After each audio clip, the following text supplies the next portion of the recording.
It's a beautiful night for baseball, and live from Petco Park in San Diego, Sportsnet LA presents the Los Angeles Dodgers and the San Diego Padres in Game 2 of this three-game series. Again, everybody, Charlie Steiner, Joe Davis on assignment this weekend. Nomar Garciaparra and Orel Hershiser. Tough loss last night, of course, for the Dodgers. First blown save of the year for Kenley Jansen. And it was the first time he had given up a walk-off home run in his career. First time he'd ever given up a home run on an 0-2 pitch. So it was a grueling loss for the Dodgers, but there were some bright lights last night, including Justin Turner. Big home run in the 8th inning. Yeah, big go-ahead home run in the 8th inning where you thought, okay, this was going to be a win for the Dodgers. On the positive note, too, as the offense ended up scoring 6 runs. They had 11 hits. 1 through 8 had a base hit, but Justin Turner showing off the power. Something we haven't seen from him this year, but hopefully this will get him jump-started, driving the ball to right field. Let's not forget, coming off that microfracture surgery. Hopefully he's healthy, and hopefully the offense continues. And Yasiel Puig with a home run last night showed some signs of life offensively. Yeah, a 4-game hitting streak now, and he can make an impact in a game in a lot of different ways, even with his base running early in the game, scoring on a long single from Yasmani Grandal in the left center gap. Yasiel could be his own base coach here because the ball was in front of him, but then to turn on the rockets, to not lose your speed as you've turned and gotten your read and come right through with Chris Woodward bringing him home. Outstanding base running. We've seen him do it with the glove, and we've also now starting to see him do it with the bat. This 2-run shot in the 5th, swing is looking better. 4-game hitting streak. Yasiel is contributing on both sides of the ball. And tonight, when the Dodgers face the Padres, back in the lineup is Adrian Gonzalez. The bad back is better. We are getting ready for the first pitch. Kenley Jansen, of course, trying to get over the heartbreak of last night. He'll be the subject of Alana Rizzo's report when we come back.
The Dodgers are looking to put an end to a 3-game losing streak. They've lost 5 of their last 6, and at 21-22 they begin the night 3.5 behind the Giants. The Giants are winning against the Cubs, playing in the 8th inning in San Francisco, 5-2 behind Matt Cain. So Dave Roberts has put this lineup together, brought to you by Honda. Beginning with Chase Utley and Corey Seager. Seager riding that 11-game hitting streak, during which time he is hitting .370. Into the month of May, he's hitting .343. Turner, Gonzalez, and Thompson through the middle. Jock Peterson in center. Yasiel Puig in right field. Yasmani Grandal will be catching. Alex Wood pitching and batting ninth. There is Utley, and here come the Padres, led by their 24-year-old Cesar Vargas. Dodgers saw Vargas at Dodger Stadium last month. He went 5 1/3 scoreless, allowed 4 hits, 3 walks, and struck out 6. The Padres would beat the Dodgers on April the 29th, 5-1. Well, Vargas comes at you with a fastball, slider, curveball, changeup. His fastball isn't overpowering. Averages about 90 miles an hour, but it has some movement. He has some deception to his delivery as well. What really got him here, this is his rookie season, was the San Diego Padres had an exhibition game against the Astros in spring training in Mexico City. Well, Vargas, being from Mexico, pitched that game, and they thought because of the elevation there, higher than Colorado, where the balls weren't moving as much, he had movement, he was effective, and they really impressed them. And here he is in the big leagues. And Vargas has spent each of the last 2 seasons in the Yankee organization, pitching primarily out of the bullpen. Yeah, the bullpen has been where he has started. And I'll tell you what, he has done really well. He has a great feel for the way he pitches. Our closed captioning is brought to you by Shumash Casino Resort, where we are all about you. So the Padres, coming off their big win last night, are 11-10 over their last 21 games. The Dodgers looking to right their ship with Utley, Seager, and Turner to start it off. Mark McGwire, the bench coach. Andy Green, at the ripe old age of 38, the manager of the Padres in his first season.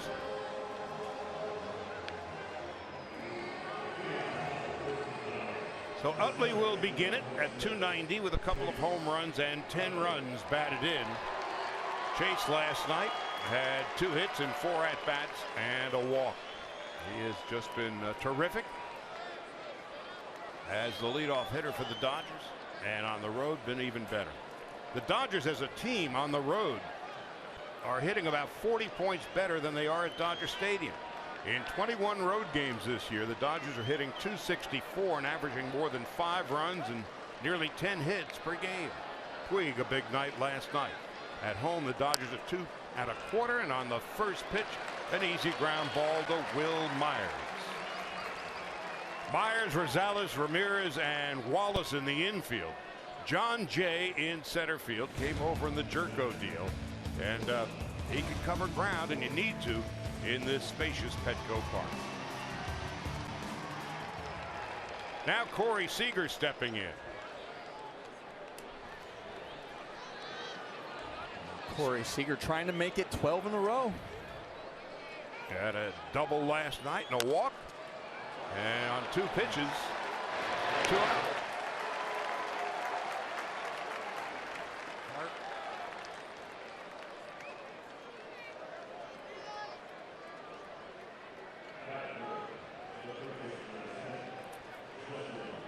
Well, that's one of the things that Vargas does really well. I mean, obviously 2 pitches, 2 ground balls, but when he's really effective, it is about the ground balls, and he can rake up some strikeouts. He's pitched coming into this game just over 25 1/3 innings pitched with 20 strikeouts. And for just a brief moment last night, Justin Turner, that 2-run home run in the 8th, gave the Dodgers the lead. And for Turner, who has struggled offensively this season, he's at .234, his 2nd home run. His big moment was came to a crashing halt an inning later. Yeah, when he hit that home run, I'm sure all Dodger fans, everybody was thinking there. That's what the Dodgers needed. You got Kenley Jansen now. You got it in the 8th, come in and close out this game. Turner takes a strike. So Vargas ahead 1-2. 5 pitches in, and there's Upton, who hit the big home run. So we'll be talking about that moment last night a little later on tonight, and Turner is down. Vargas makes it look easy in the first. Alex Wood getting ready for his 9th start of the year and looking for his 2nd win of the season.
'39 in July last year.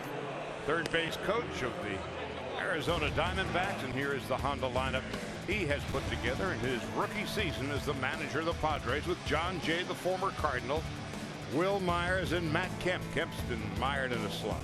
Upton, last night's home run hitting hero. Derek Norris behind the plate. Brett Wallace at third. Alexi Ramirez at shortstop. Adam Rosales at second base. Vargas pitching and batting 9th, and Alex Wood, who's pitched very well in his last couple of outings, looking for a 2nd win of the season. In the last 4, 30 strikeouts, only 4 walks. And on the first pitch to John Jay. Alex Wood has always been a confident and aggressive young man, but when it starts to match up with what's coming out of your body and your arm, that's when you're really feeling good about yourself. 1 ball, 1 strike to Jay at 283 with a home run and 14 runs batted in. Alex Wood at home this year in 4 starts, 1-0 at a 1.37 ERA. On the road, he's struggled a bit as Jay fouls it off to the left. And while Wood is winless in his last 6 starts, he's got an ERA of 2.59.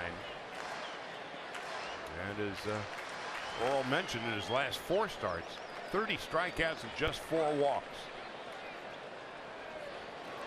Missing outside. If we were talking about somebody on the mound that was brand new to big league pitching and had struggled on the road a lot, maybe didn't have Alex's personality, you'd wonder, you know, are there problems when he doesn't have a home crowd behind him? But I just think it's a coincidence right now that his road numbers are different than his home numbers. 2-2 with Myers on deck. We'll do it again. Well, there's been a wide disparity for the Dodgers offensively this year between home and road, and I don't know if there is an explanation other than the fact that them's the numbers. But in the case of Wood, also a disparity. He's done much better at home. There's a call, 3rd strike. Adrian Gonzalez is back on the field tonight. Missing 3 starts, came into the game late last night as a defensive replacement, the 4-time Gold Glover. With Utley, Seager, and Turner in the infield, Trace Thompson in left, Jock Peterson at center, Yasiel Puig in right, and Yasmani Grandal is behind the plate. Good to see Adrian Gonzalez back out there. We heard So many of his teammates talked before the game about how excited they were to see him out there and what he means to the team both offensively and defensively. Now Myers. Will Myers at 262, 7 home runs and 17 runs batted in.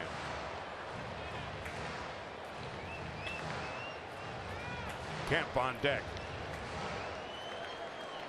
So Adrian Gonzalez, the fact that he missed 3 starts and was a late addition into the game last night. Here's the 0-1 inside. A reminder of what a model of consistency Gonzalez has been.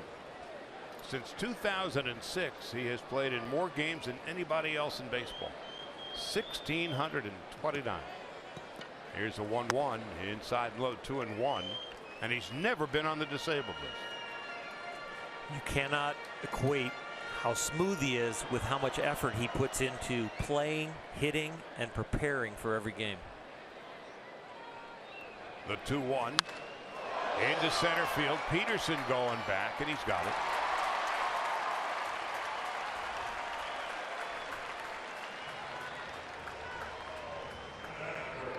So 2 out, nobody on, and here's the former Dodger, Matt Kemp.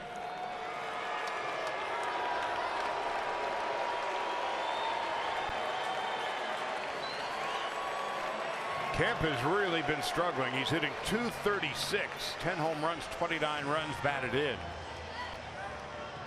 First 27 games of the season, he was at .299. In his last 15 games, he's hitting $120, 7 for 58. So he sat it out last night. Let's see if the rest did him any good. Wood delivers a strike, and it's 0-1.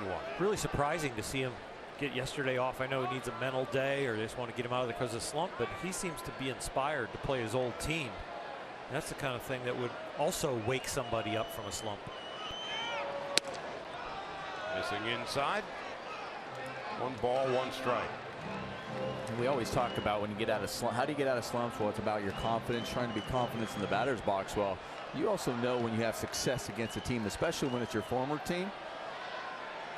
The 1-1. 1 ball and 2 strikes to Matt Kemp.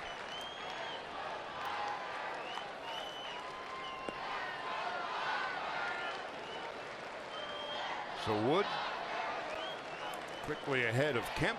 Dodgers failed to score in the top half of the first.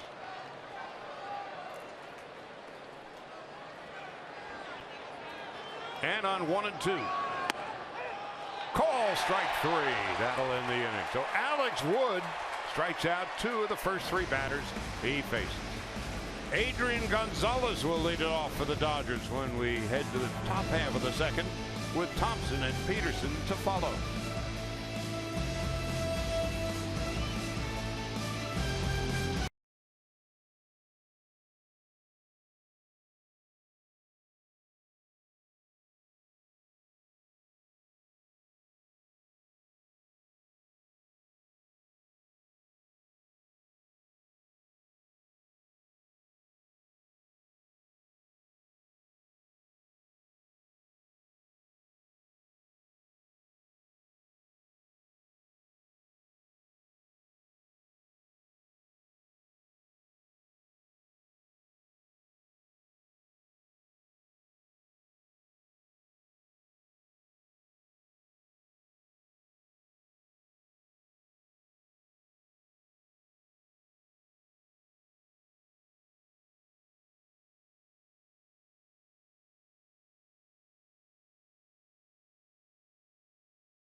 Second inning, the Dodgers went quietly in the first against Cesar Vargas.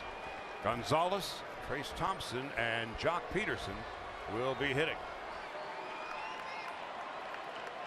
So the big shift is on for Gonzalez, who squares the bunt and takes it back. It's 1 ball, no strikes.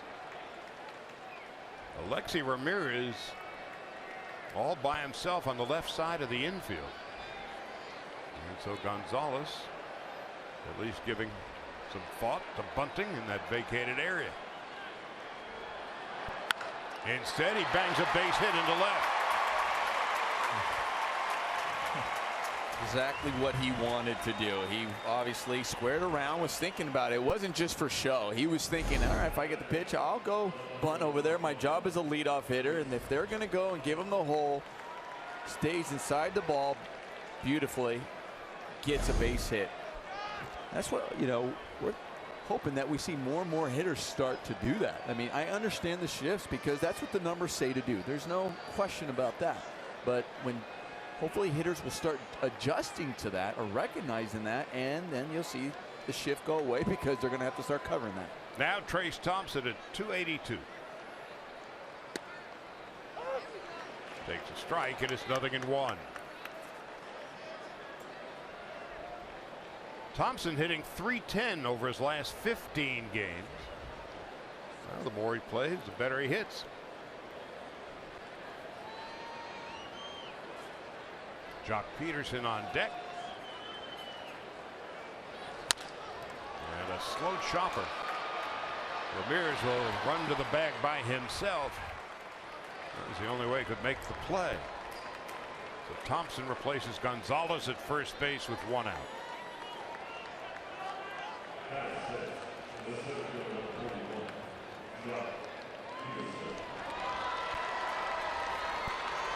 Now Jock Peterson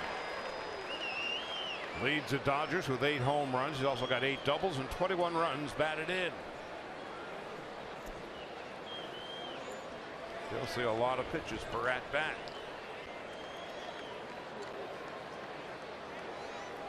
Peterson did not start last night against the lefty Christian Friedrich. Again, the shift is on for Peterson. Thompson leads off first, and a bunt down the third baseline, and that's how you beat the shift.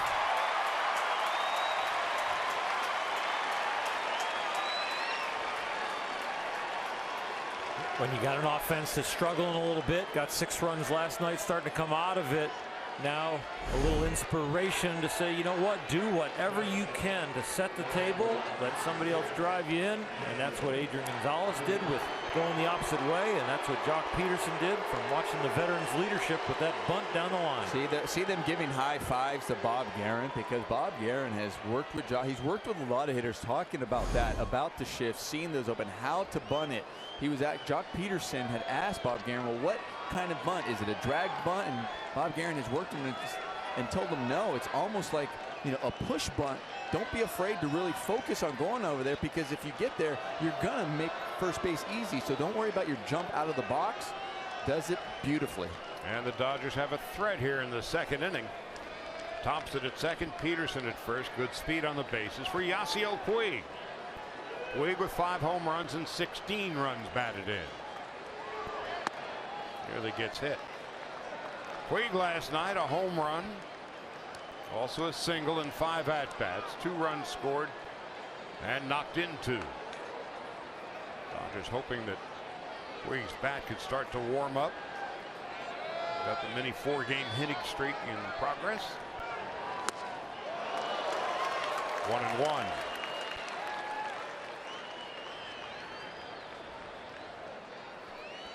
A 4-game hitting streak. He's 5 for 15. He's showing some power. He's walking more and striking out less.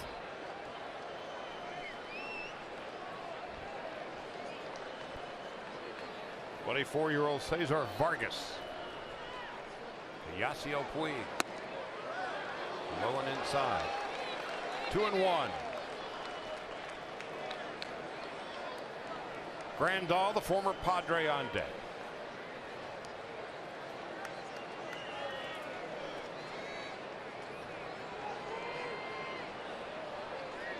Vargas signed with the Yankees as a non-drafted free agent back in 2009. Grounded foul up the third base line. And spent 7 seasons in the minor leagues with the Yankees. He was toiling in the minor leagues for a long time. Decided to sign with the Padres after that look, and the Padres got the good scouting report on him, seeing him up close and personal. But the Yankees offered him a minor league deal again, and he chose minor league free agency, and the Padres offered him a big league deal. This is his 6th start. And Puig takes a call, strike 3. Vargas's best pitch, the cut fastball, and he uses it to both sides of the plate, but here using it inside to the right-hander Puig, and just puts it right near the corner, and he gets the call. Yasiel questions Chris Guccione. Vargas got the call. Guccione, the home plate umpire tonight at his 10th big league season. He's from Colorado. 41. 2 out, 2 on, and here's Grandal at 204 with 3 home runs and 13 runs batted in.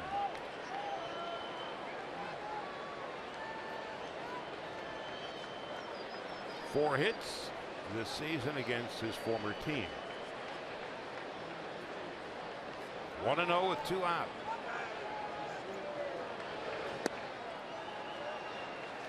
Two balls and no strikes.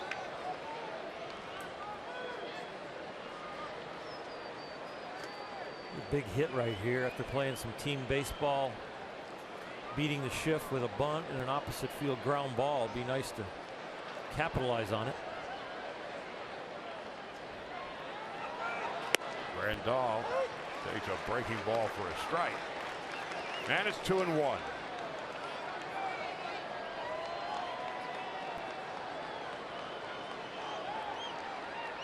Giants lead the Cubs 5-3.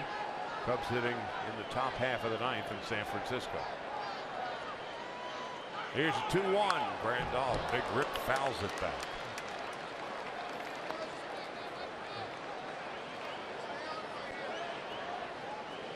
Grandal has struggled in the month of May after hitting .295 in April. He is 6 for 49. That's 122. Had a double in 4 at-bats and an RBI last night. Thompson at second. Peterson is at first. 2-2 with 2 out. A slow roller to first. No runs, 2 hits, 2 left. Melvin Upton Jr. leads off for the Padres against Alex Wood, the bottom of the 2nd.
Began the day, the Dodgers did 3.5 behind the Giants, and they have gone final and beaten the Cubs 5-3 at AT&T Park. Matt Cain wins his first game of the season, first game in almost a year. Buster Posey a 2-run home run, so the Dodgers need a victory over the Padres tonight to keep pace.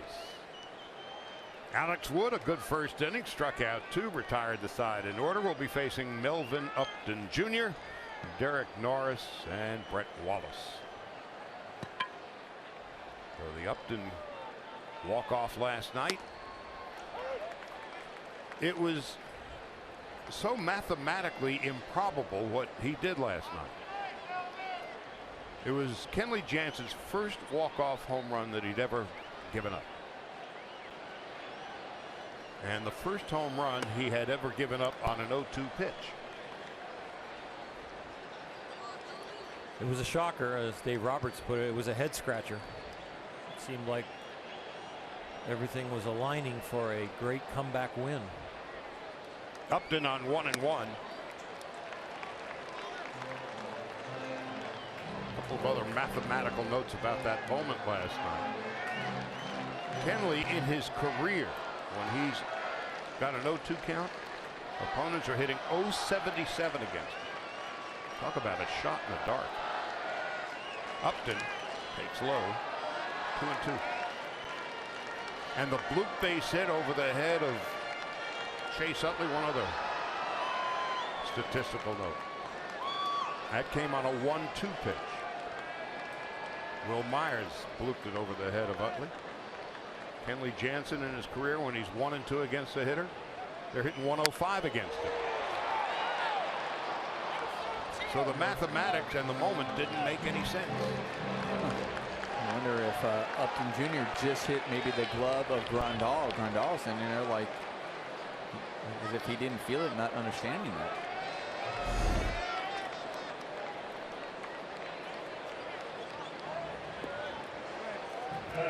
Yeah, I don't know. I don't think it hit his glove, but that wrist, the wrist guard, the hanging wrist guard, might have been what he hit. That's the only reason why Grandal may not have felt it.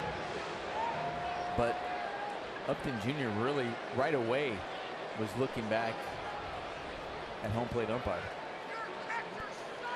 So it's catcher's interference, which goes statistically as an error, and Derek Norris stepping in. Norris at 176. Got off to the great start last year and has struggled the early part of the season. But in his last 9 games, the bat's beginning to awaken, hitting .270.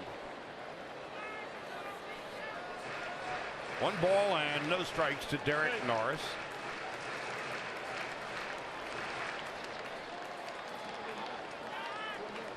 A cool 62 degrees on this Saturday night in San Diego. Wood delivers a strike. Alex Wood looking for a ground ball right here. His ground ball rate is the highest in his career, almost 56%. League average is around 45, so he's been a ground ball machine so far this year.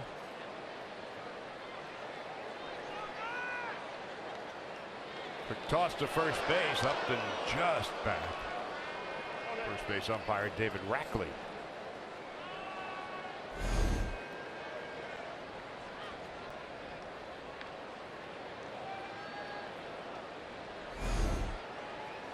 A ball and a strike, nobody out, no score in the bottom of the second.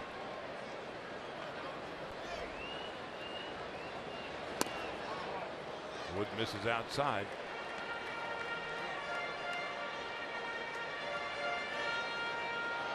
Wood in 45 innings this year, including tonight, has 44 strikeouts and 15 walks. The opposition hitting .251 against him.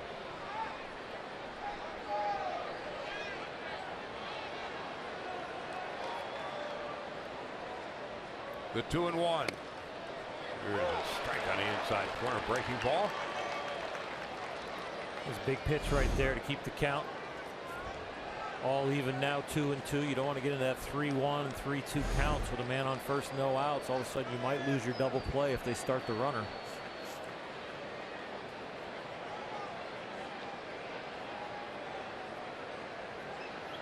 Norris does strike out a fair amount.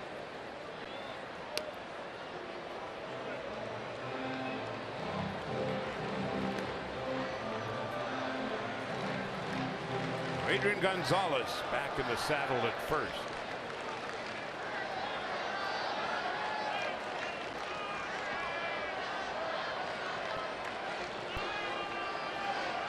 Dave Roberts said the other day he'll be back on Saturday, and it's Saturday and he's back. Down on strikes. That's the third strikeout for Alex Wood. Celebrate Dodger pitching great Don Newcomb's 90th birthday on Wednesday, June the 8th. First 40,000 fans in attendance will receive a Don Newcomb bobblehead presented by United Healthcare. For tickets, visit Dodgers.com/promotions. Nuke. Best dressed guy in Dodger Stadium every home game. Always has been. Class dresses with class. And that's the way he acts as well. Brett Wallace outside at low, 1 ball and no strikes. Newcomb, a Rookie of the Year, an MVP, and a Cy Young Award winner. A spry, youthful 90. Here's the 1-0. The runner goes. Grandal never could get a handle on it. And for Upton, his 8th stolen base of the year. Alex Wood gave him a few different looks over there at first, but he got a pretty good jump, almost going on first move of the leg kick of Alex Wood. And of course, once you have trouble getting it out of the glove, the leather did not release for Yasmani Grandal. Easily swiped by Upton.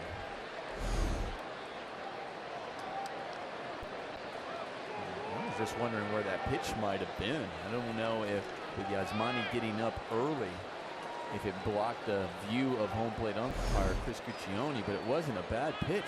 See, right there. I thought that was a good pitch, and it wasn't called. 2-0 to Wallace, and it gets past Grandal and goes to third.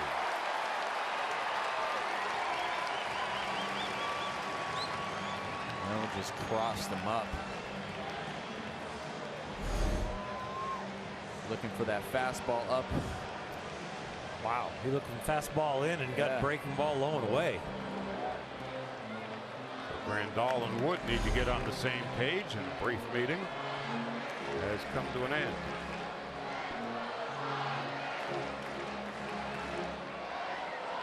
So here the Padres threatening in the second inning. Catcher's interference, a stolen base and a pass ball.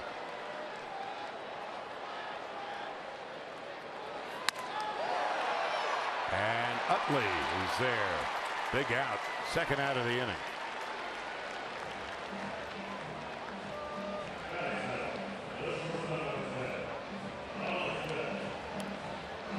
The beginning of that pitch looked pretty bad as far as Yasmani tripping over his own feet a little bit, but then turned out great, breaking a bat and getting a routine out. Saved the run on third. He's almost stepping on himself. I mean,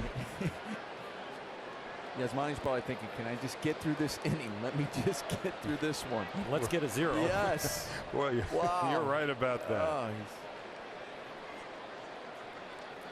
Alexi Ramirez stepping in. And he lines one on one hop to Turner. And that will end the inning. Yasmani Grandal with a deep sigh of relief. Justin Turner, a scorcher, throws Ramirez out, and the inning is over.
Adrian Gonzalez talking to manager Dave Roberts. Of course, Agon back in the lineup for the first day since Monday. Good to see him back. We've made a lot about the fact that Adrian Gonzalez played for both the Dodgers and the Padres, as well as Matt Kemp, of course, former Dodgers. But how did they do as far as the long ball in two very pitcher-friendly parks? Well, 30-plus home runs with the Dodgers and the Padres all time. Adrian and Matt on there. Steve Garvey as well, 211 with the Dodgers. Gary Sheffield 3 times the amount with the Dodgers than the Padres, guys.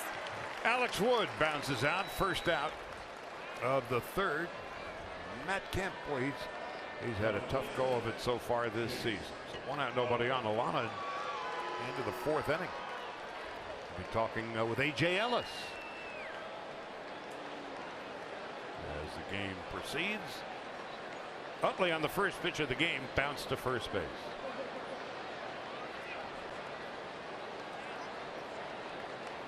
Big shift is on, and Adam Rosales is halfway to the border out there in short right field. Utley with a couple of home runs and 10 runs batted in.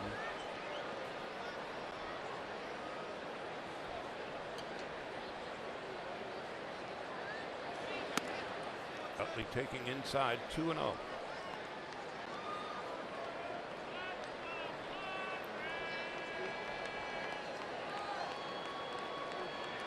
Andy Green has modified the shift a little bit with the third baseman, actually the shortstop Ramirez, playing on the left side of the infield. Only about 15 feet off the line. Normally that shift, you'd see the fellow on the left side shaded more towards second base. Well, so far tonight, you've had Gonzalez fake a bunt there and then single to left, and Jock Peterson bunting for a base hit. So Andy Green has modified his defense. And Chase has been one of the hitters that has shown bunt when the shift has been completely around to the right. So from 3-0 to 3-2. And now he leaves that position, not anticipating the bunt. And sometimes all it takes is just a square run. Just put it in the opposing team's head that you might do it.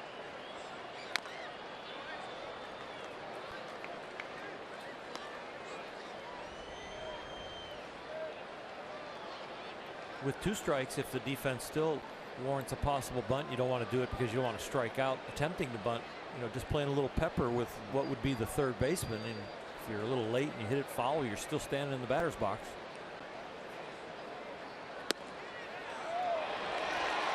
Utley works out the walk. First one given up by Vargas.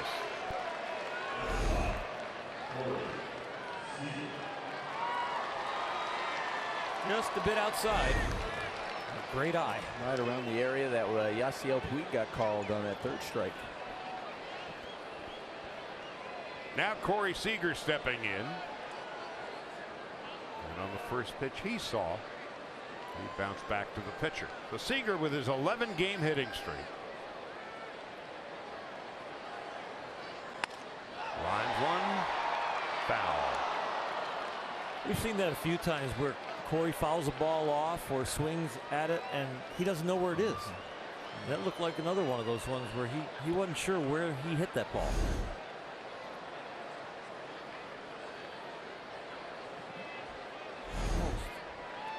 Notorious first ball hitter, but boy, can he square it up. Leads the Dodgers in runs scored, hits, doubles, and RBIs. Corey Seager. Falling behind, 0-2. For the Dodgers, their 44th game of the season. Seager has scored 26 runs, has 47 hits, a dozen doubles, and 22 runs batted in.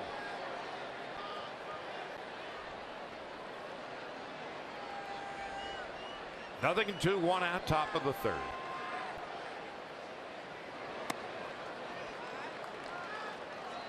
One ball, 2 strikes.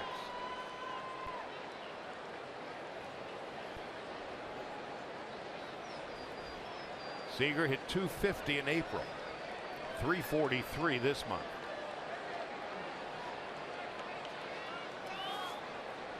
1-2. Utley a short lead. Now 2-2.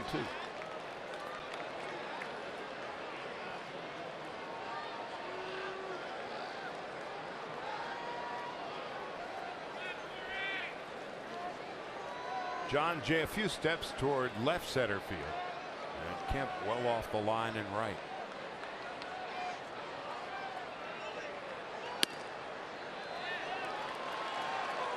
So the Dodgers were swinging at first pitches in the first inning. And now they're becoming a bit more discerning up there. Bob Guerin, Dave Roberts, A.J. Ellis.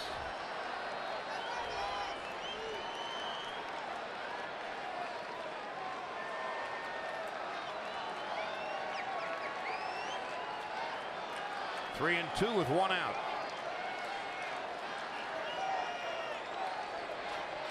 Utley a very short lead. But there he goes. And a line drive. Oh, what a beautiful play. Turned in by Ramirez. The throw is wide at first base.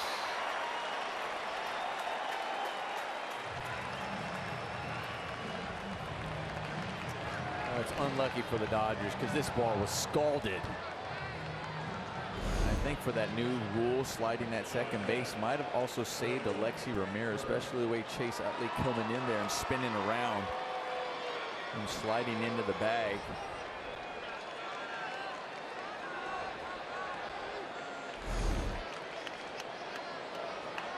So Seager at first base with two out.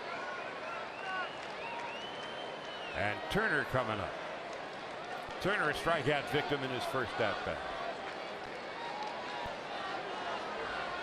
Justin with his second home run of the year last night. What a big shot it was. And a blooper into short right field. Rosales tracks it down, and that'll end the inning. No runs, no hits, a walk, or the man left. After 2.5, Dodgers and Padres are scoreless.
Here in the bottom half of the third, beginning with Adam Rosales. Boy, he has been a baseball vagabond, playing with the Reds and the A's and the Rangers, and now in his first year with the Padres. 1 ball, no strikes. Turned 33 yesterday. We're up outside Chicago.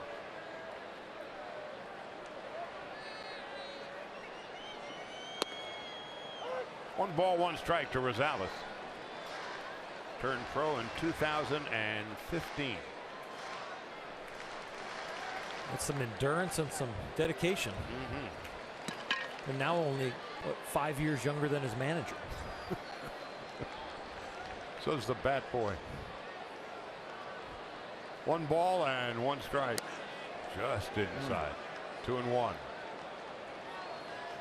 Gonzalez does something you don't see too often. It looks like he has like a double stride there in the box. Like he front foot strides and then he strides again. Strides early and then again. 2-1. 2 balls and 2 strikes. Here's what I'm talking about. Like there's one, and then here comes the pitch and strides again. A lot of that's just from timing, just how whatever your mechanism. That's really what the stride is about, is for your timing. 2-2. Did he go around? Yes, he did. Well, Alex Wood has now struck out 3 in, take that now, 4 in 2 1/3. He's done it with some fastballs into righties and getting the call, just painting the corner, and then now the breaking ball right there, Rosales.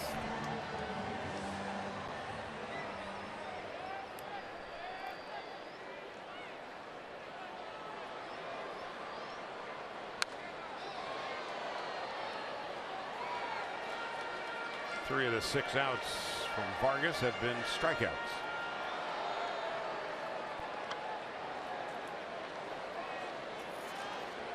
Dodgers and Padres wrap it up tomorrow. First pitch at 1:40. 0-2. It'll be Kenta Maeda and Colin Ray. Then the Dodgers head home.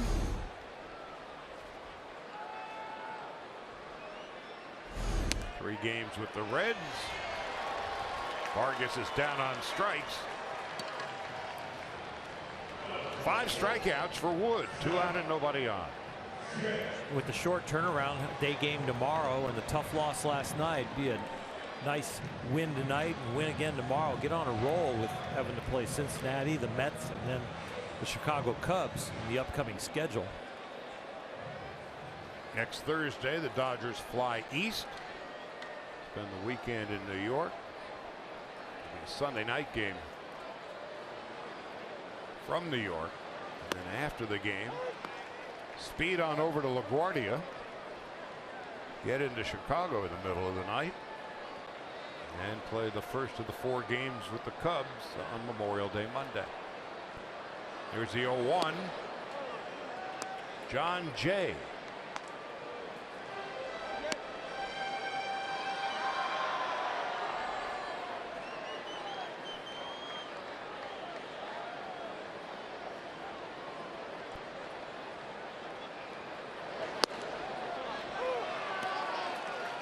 One and 2 to Wood.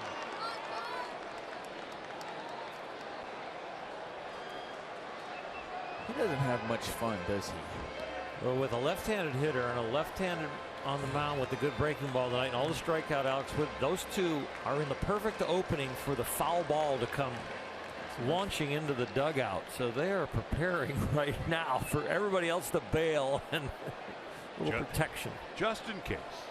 That's Turner Ward next to Kike. And Wood strikes out the side. 6 of the first 9 outs recorded by Alex Wood have been strikeouts. Rosales, Vargas, and Jay is finished off.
Dodge Challenger.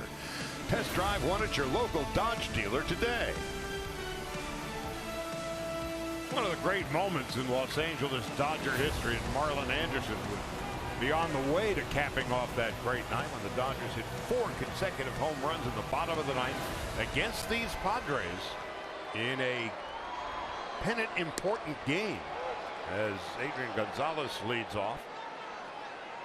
Gonzalez with a base hit into left field in his first at bat.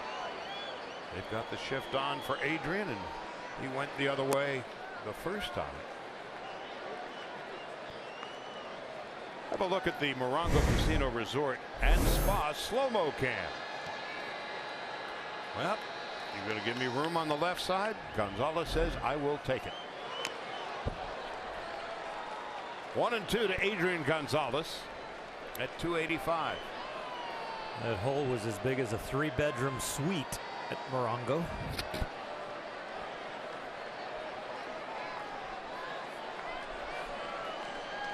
On 1-2. Inside and through the wickets to the backstop. 2-2 to Gonzalez with Thompson on deck and Jock Peterson to follow.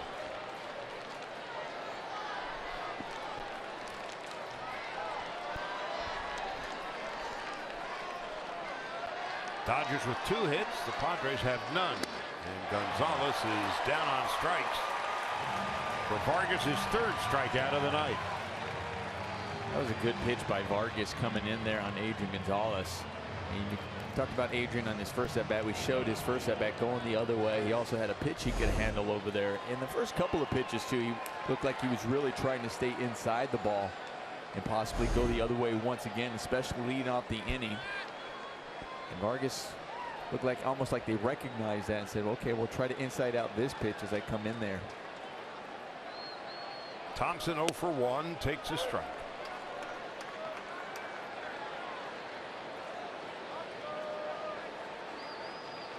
They play the infield as Thompson would be a pull hitter. They play the outfield as if he was a left-handed pull hitter. And a little comebacker.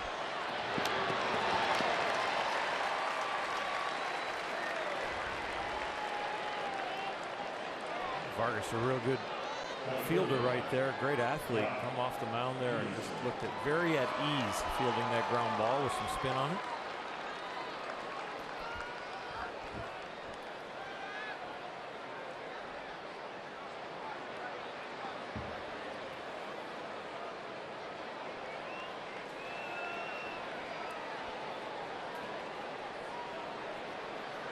Peterson with a bunt base hit in his first at bat. And so Andy Green is reacting with his defense. Got Alexi Ramirez only 15 feet from the bag.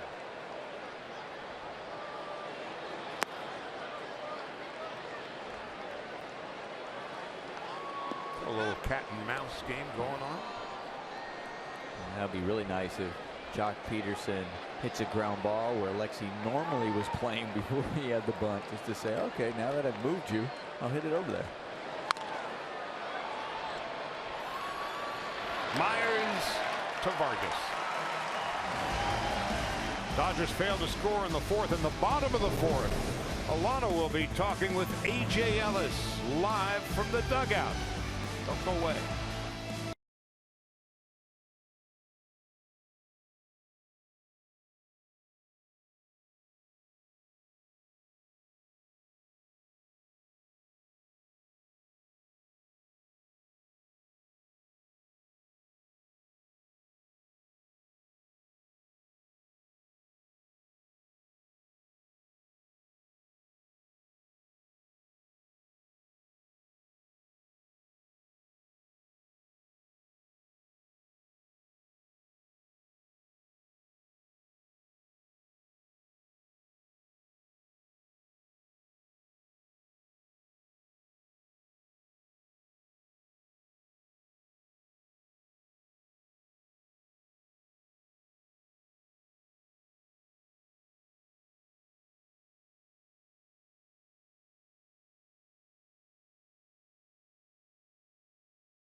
On the hill for the bottom of the 4th inning. Will Myers at the plate, joined now by catcher A.J. Ellis. And A.J. Alex looking sharp tonight. 6 punch-outs already. What are you noticing from him? Yeah, Alex has been throwing the ball extremely well these last few outings. He's really, locked up his line, and he's really commanding both sides of the plate. And his breaking ball has been a great finisher tonight as well. Doesn't look like defensive shifts are going away anytime soon. You guys naturally adjusting to that. You see Adrian Gonzalez with the base hit to the opposite field and Jock with the bunt single to get on. Just your thought about how you guys are trying to adjust against those shifts. Yeah, absolutely. And it's great to see Adrian, who's he's got such an amazing hitter, and he's got the skill to direct the ball anywhere he needs to. So that's no surprise. Great to see Jock, though, kind of sacrificing his at bat. A guy who can hit a home run anytime, just to do something for his team and get on base. And as you notice, right after the first one, they moved their third baseman closer to the bag to take away that bunt. So he's got them moving, and it just opens up more holes for him to work with. And that makes the other team have to respect what he's doing at the plate now. You have the night off. Apparently, Kike Hernandez was behind you, pretending like he could be a catcher as well. This guy continues to be the clown in the dugout when he's not playing. Kike is Mr. Personality. He's a guy that we love seeing every day when we get to the ballpark, because you never know what kind of antics he's going to be. And he's the king of social media as well. So Kike's that class clown who we love in the dugout, and we also love him out there on the field with what he brings to our team. Well, there's a beach ball on the field. We have some time to ask you one more question, AJ. How would you assess what's going on with this club right now? I know that you guys can play better than this, and kind of what is that mood in the clubhouse and in the dugout? Yeah, we're just getting on the grind right now. It's that's part of the season. You kind of get through this first part and kind of get everybody locked in, and roles are being defined, and playing times being locked in and divvied up. So it's just that time of the season where hopefully you can start building momentum, get on a run, and start kind of getting some separation from a lot of teams in the division, and kind of figure out who's going to be there at the end. An interesting, I believe it was the 2nd inning with Yaz behind the plate. You have the catcher's interference, and then a couple of odd things, pass ball, stolen base type of situation. You feel for him in that. Oh, gosh. You feel for Yaz in that situation. You get out of the inning not giving up a run. Well, that's the biggest thing, is getting out of that inning. All that stuff can kind of be talked about after the fact, but as a catcher, you take so much responsibility personally in the outcome of the game, and letting what's going on with your pitcher out there. So you definitely want the attention on him and his success, and you don't want to be the cause of anything negative happening for your ball club. So happy for us that we got out of that inning, and Yaz was able to regroup and get back out there and keep catching the strong game that he always does. Always generous with your time, AJ. Thank you. Thanks, Alana. All right, guys, back upstairs. AJ's 35 and was an 18th round pick of the Dodgers back in 2003. Came up to the big club in 2008 and has been a fixture ever since. Would not surprise me if he's a big league manager someday. Here's the 3-2 to Myers, and he pokes a base hit into center field. So a leadoff single for Will Myers here in the bottom of the 4th.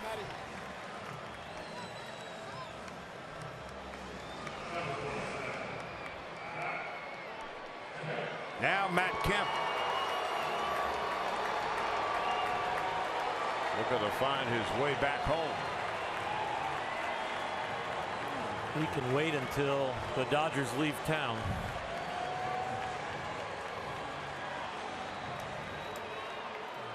Let's see with Alex Wood, just looking where his defense is. You're playing to pull. He's actually even telling the Corey Seager to move over a little bit, because he induces a lot of ground ball, and he's now looking for that double play. Peterson very deep in center and shaded toward right for Kemp, who swings and misses at a breaking ball down and away, and it's 0-1.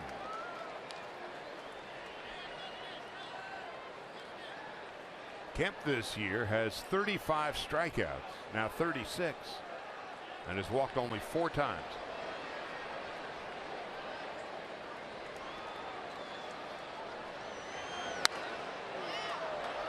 No balls and 2 strikes. And Kemp's on base percentage is but .249. Meanwhile, Alex Wood, 50 pitches,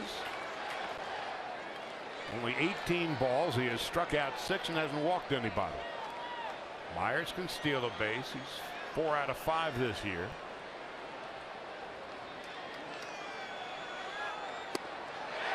And Kemp down on strikes. That's the 7th strikeout of the game for Wood, and the 2nd time Kemp has gone down. 2 pitches away, and then a breaking ball to the back foot, down and in to finish him off. Good bite at the end of that pitch to avoid the barrel of the bat. 1 out, 1 on, and Melvin Upton Jr. coming up.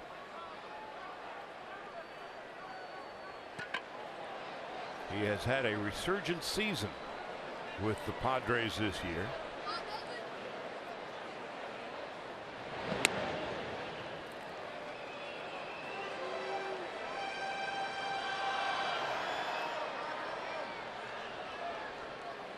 When he was traded over here from Atlanta, the Braves freely admitted it was a salary dump because he really didn't do much in Atlanta. Hit 184 in 2013 and 208 last year, or the previous year. Last year in San Diego, 259, and now he's at 265.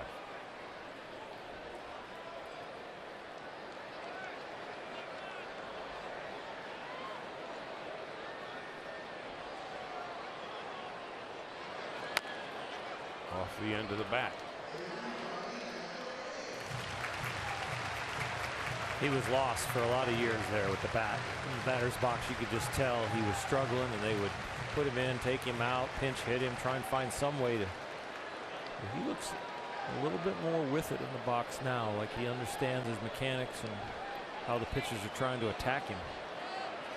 Well, in Atlanta, they thought, well, get the 2 brothers together. Justin, in those days, Melvin was known as BJ. Didn't work out for either one of them.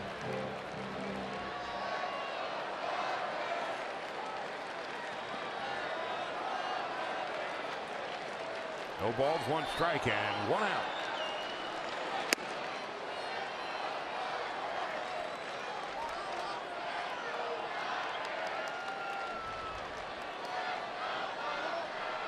Melvin Upton Jr. was BJ because his dad's nickname was Boss Man. So it was Boss Man Jr. And he decided, well, let's go a little more formal.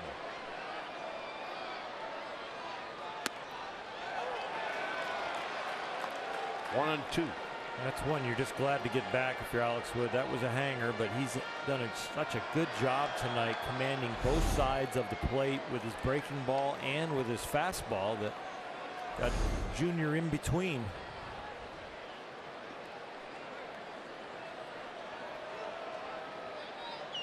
Seven strikeouts for Wood. And now he has 8.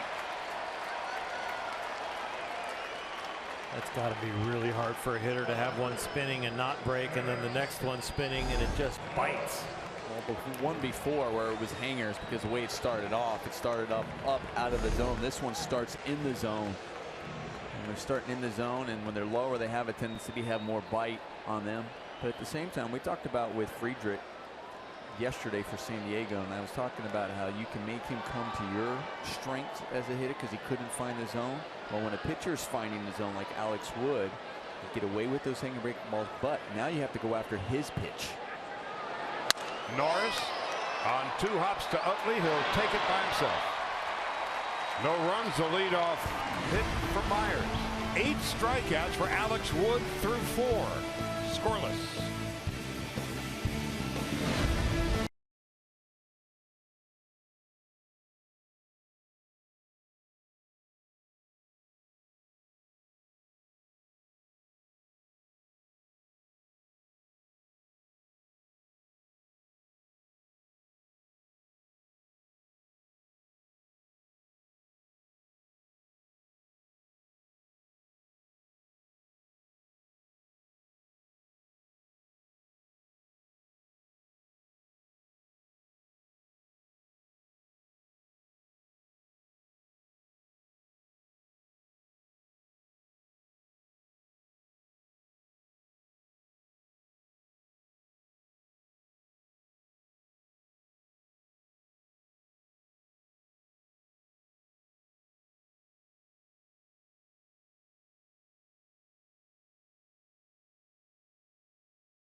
Toyota time is going on right now.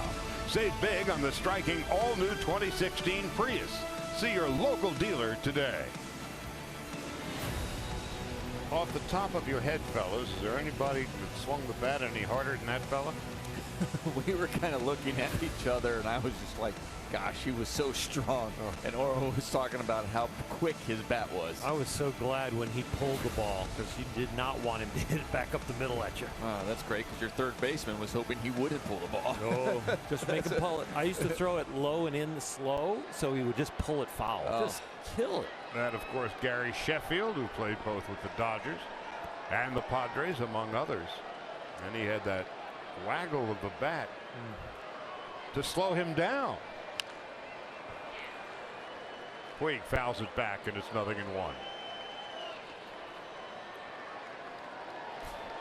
Chef's great career started back in Little League. He was a very successful Little Leaguer. It was Derek Bell, right? No, they were teammates in Tampa. Little League Tampa. Yeah. You know, I asked him years ago, I said, how did you guys ever lose? They lost to Taiwan both the years they went to the Little League Final. Wasn't Dwight Gooden from that area, too? He was from that area. They didn't play on the Little League. Not the same age, yeah. They were on the same Little League. In fact, when we're in New York next week, they're going to be celebrating the '86 Met championship team. We'll see Doc among others.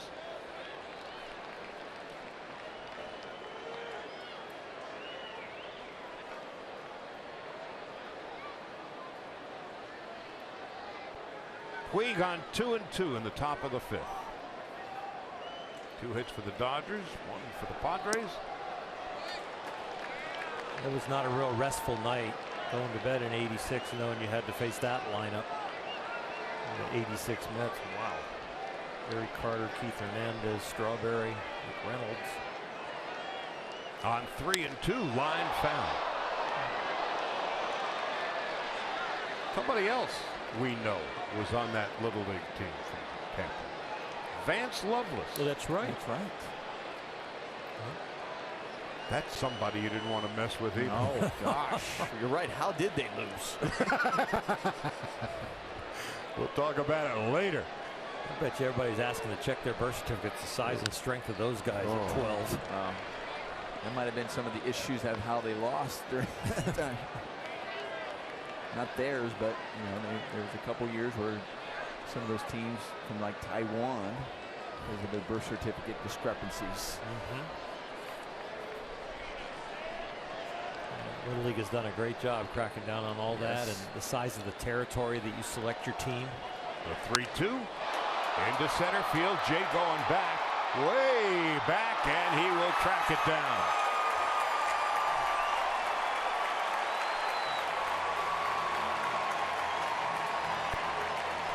Well, yesterday Yasiel hit a home run in that very same area. John Jay does a good job taking a nice route, recognizing exactly where that ball is going to be when it's off of the bat. He didn't take a J route to that ball. He didn't come in and around. He went directly to the area in which it was going to be, and he made that look easy.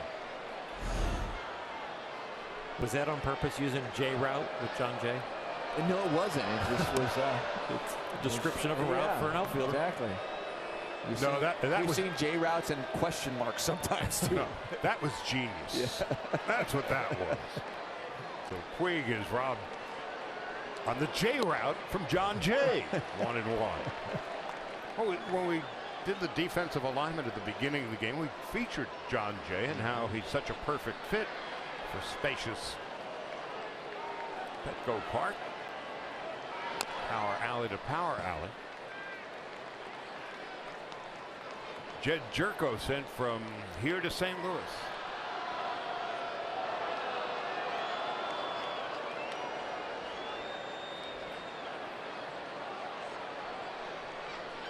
Grandal bounced to first in his first at-bat. Here's the 1-2 to Grandal.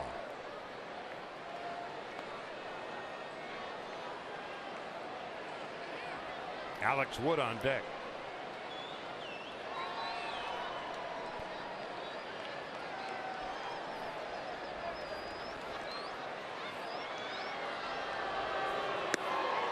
Call strike 3 for Vargas, his 4th strikeout. Come Monday, when the Dodgers host the Reds, the first 40,000 fans at the park will receive a Dodger neck pillow courtesy of Emirates Airlines. For tickets, visit Dodgers.com/promotions.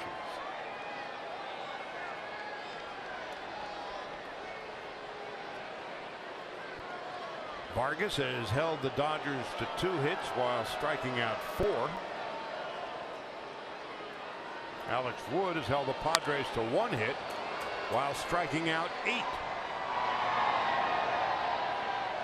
Wood's a very good hitting pitcher. Bounced to first in his first at-bat. This year 4 out of 14 with a couple of runs batted in. It's on a 4-game hitting streak.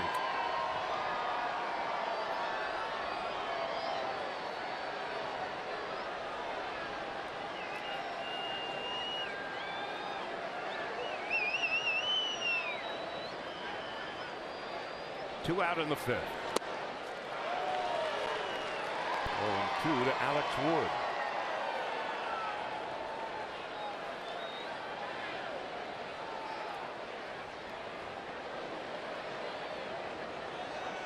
It's also a good bunter. And the 0-2 way outside.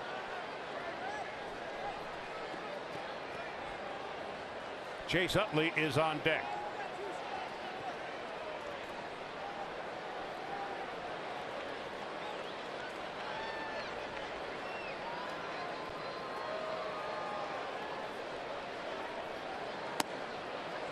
Now 2-2.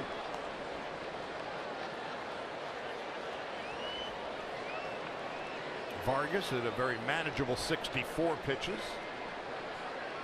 Wood through 4 innings has thrown but 56. And the 2-2. That'll do it. 5 strikeouts for Vargas. While Wood will be out facing Brett Wallace, Alexi Ramirez, and Adam Rosales when we come back.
San Diego, let's take a look at the Carl's Cam replay, and it is 6 of the 8 strikeouts that Alex Wood has had here tonight, and 6 of the 8 have been on breaking balls. Notice the theme. The fastball command has been there to both sides of the plate, but the breaking ball has predominantly been the put-away pitch. 8 strikeouts, no walks for Wood. On the year now, 50 strikeouts and 15 walks, which isn't a bad strikeout to walk ratio. And then you talk about Clayton Kershaw, and then all the discussion is over. It's another planet. Kershaw goes on Monday, and he has struck out 88 and walked 4. Like a typo. Brett Wallace takes a strike, and it's 0-1. Wallace lined to second base in his first at bat.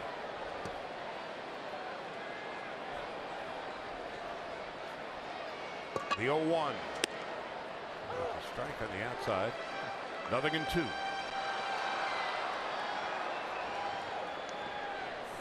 That just ain't right.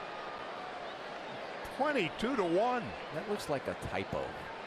You come in, you're like, they must have messed that up. Call strike 3. Meanwhile, 9 strikeouts for Wood. And if you're wondering about Alex Wood and career high strikeouts, 12. And he has done it twice, and both times when he was with the Braves.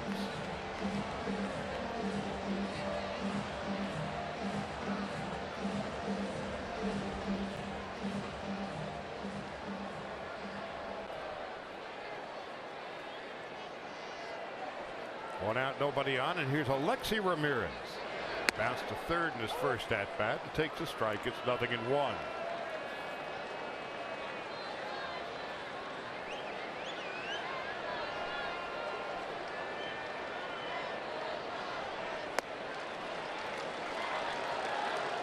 Here's something you might not know about Alexi Ramirez.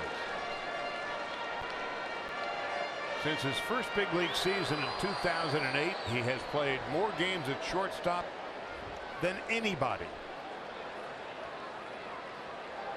On 0-2, high and inside, 1 ball, 2 strikes. More than 1,100 games at shortstop. Of course, his best years with the White Sox, and he's turning in another solid season here in San Diego. Meanwhile, Alex Wood is making it look easy. 10 strikeouts for Wood tonight. 2 out and nobody on.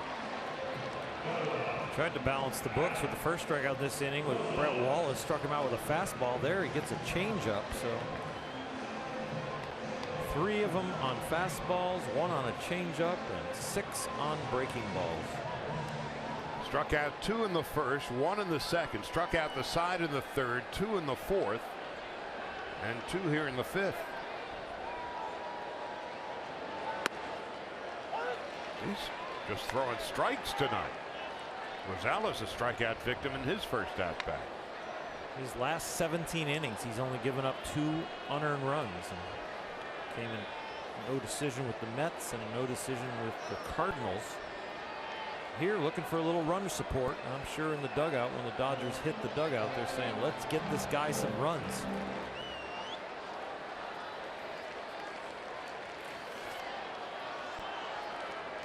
Two out, scoreless in the bottom of the fifth.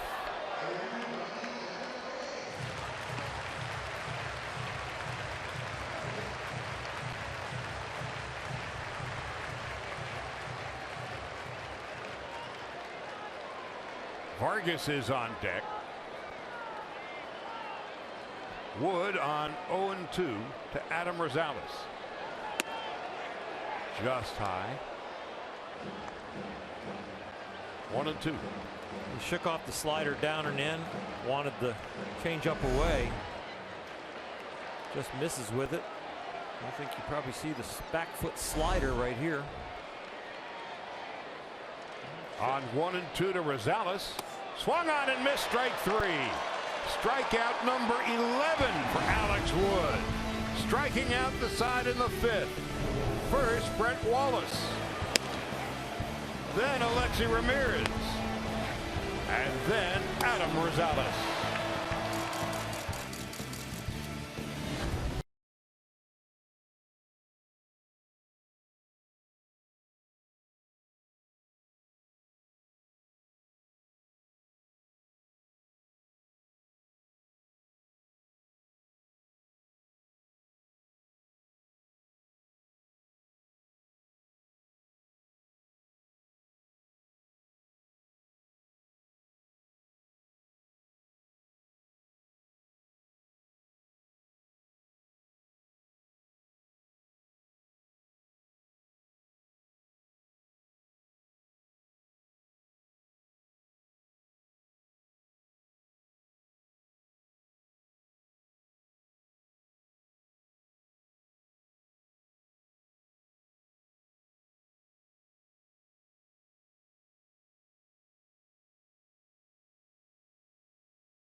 Choose Nissan today for great offers on our most exciting lineup ever. Shop online at choosenissan.com. Sean Green's Dodgers and the Padres are scoreless as we head to the 6th. Chase Utley has bounced to first and has walked. Dodgers with 2 hits, the Padres with 1.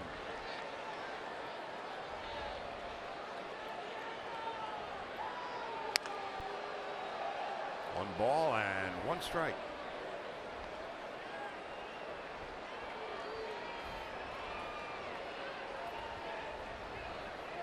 Dodgers have had a runner reach second base once. The Padres had a runner reach third base once. Outside of that, there's been plenty of nothing but strikeouts.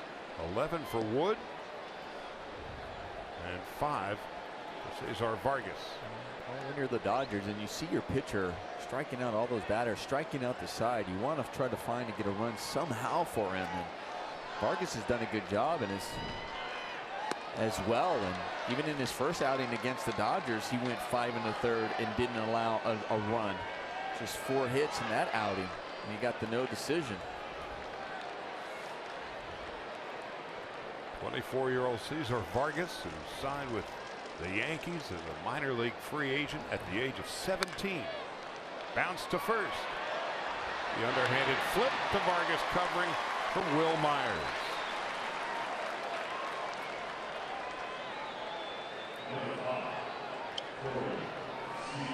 It's a chilly night tonight. It was 62 at game time, and we can tell you it's not gotten any warmer.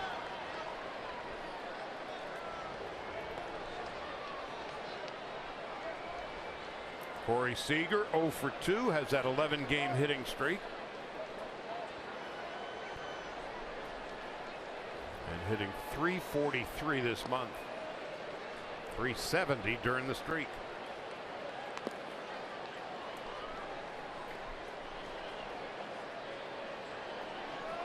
Giants beat the Cubs today.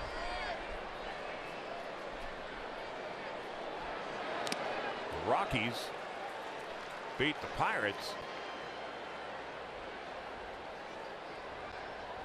And the Cardinals 6-2 winners at home against Arizona. 1-1. 1 ball and 2 strikes. Got himself with that foul ball. Cutter inside, and you see this a lot with hitters when they get that cut fastball inside. It just keeps working towards them, and then the bat gets over top of it, drives it down on their ankles and their feet. Or the shin, as was the case, of course, with Andre Ethier. Have the Dodgers ever missed Andre? Seager down on strikes. That's a 6th strikeout for Vargas, and the 2nd out of the 6th. Well, Vargas has done an excellent job keeping the Dodger hitters off balance, just like Alex Wood, working both sides of the plate, mixing up his off-speed pitches. And we've only seen a couple of balls that when they do make contact that have been hit really hard.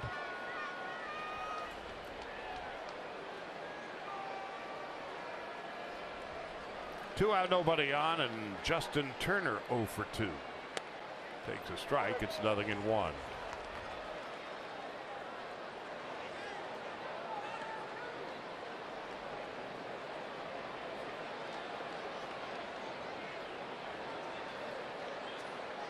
Two gone in the 6th, and a chopper to short. Ramirez. That's going to do it. Nothing across for the Dodgers. Will go to the bottom of the 6th. Vargas, and then the top of the order for the Padres against Alex Wood.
20-2, Kenta Maeda in search of his 4th win of the year. Colin Ray goes for the Padres. Monday, Tuesday, Wednesday nights at Dodger Stadium. Clayton Kershaw Monday night. Ross Stripling on Tuesday night. Scott Kazmir on Wednesday night. But tonight, all eyes on Alex Wood. He has struck out 11, no walks. He's been ahead of the count all night. He's had a grand total of 2 3-ball walks. Looking to get on, Cesar Vargas bunts and misses. It's 0-1.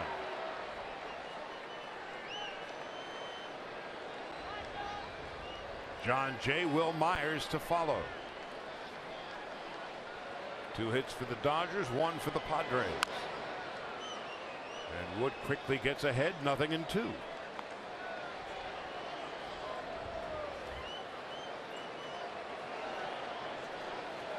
.69 pitches, 48 strikes. Swung on and missed, strike 3. Alex Wood equals a career high 12 strikeouts, and that's the first out of the bottom half of the 6th. Time now for the top tier play, brought to you by Arco. And there it is, and there goes Vargas. 4 strikeouts in a row for Alex Wood. He's having a career night. It's going to be a magical night for a starting pitcher, where you're just so locked in. It's well documented that Alex went through some mechanical changes in the offseason that he really started. Would send video to Rick Honeycutt, worked at a biomechanic lab, had them analyze its delivery also. Had noticed his arm slot had started to come down, wanted to get it back up there, and the bad habits have been ironed out, and now he's not only pitching with those new mechanics, but he is feeling comfortable with them and repeating his delivery. John Jay 0 for 2. He's been struck out twice. Boy, is he locked in tonight. That glove side, not only just with the fastball, but the breaking ball. You were touching on those first 6 of those strikeouts earlier, 6 of the first 8. Yeah, that breaking ball down in the glove side.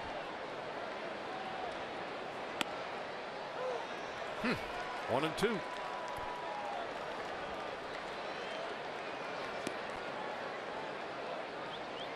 Obviously not the most conventional mechanics. He ever locked in tonight? The 1-2. Under these 2-2.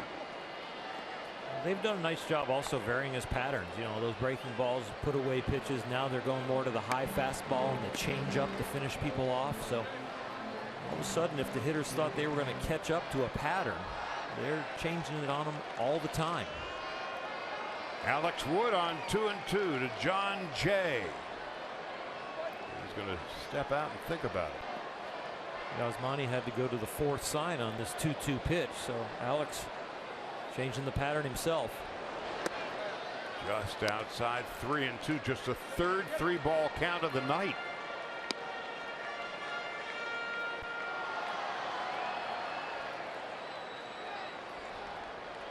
Three balls, 2 strikes, 1 out.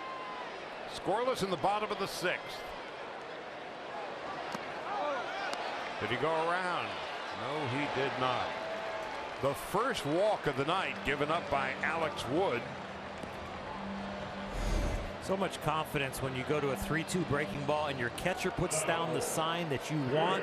Just made it a little too good. If it was a 1-2 or 0-2 pitch, probably gets a strikeout. 3-2, Jay making sure it's a strike. It was a ball right out of his hand. So that was a jaywalk. See, he meant that one. Genius.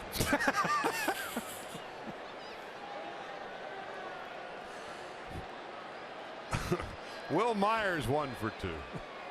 1 out in the bottom of the 6th. Up the middle into center field for a hit. And Jay is on his way to 3rd, and he never stopped.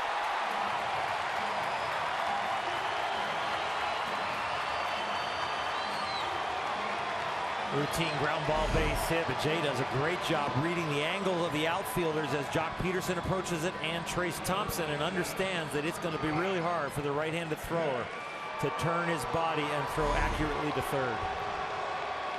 And I think Trace Thompson did a good job not forcing it too, and just getting in there, knowing that Alex Wood, not only the way you're pitching, but we talk about how many ground balls, but keeping the double play in order. So hopefully he can get one here to get out of this inning. Against the struggling Matt Kemp. Kemp 0 for 2 has been struck out twice.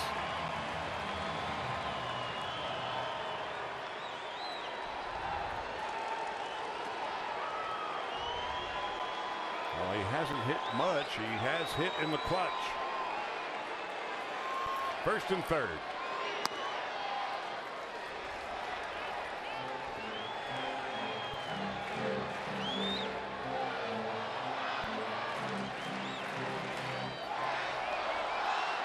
Kemp on the year is at 234, but with runners in scoring position, 379.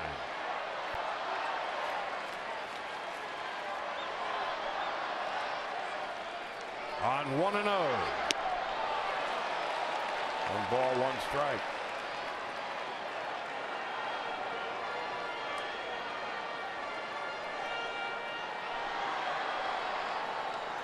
Kemp sat it out last night. And over his last 15 games, he is 7 for his last 60. The ball is strike in and out. Tried to go around. Couldn't hold up. 1-2.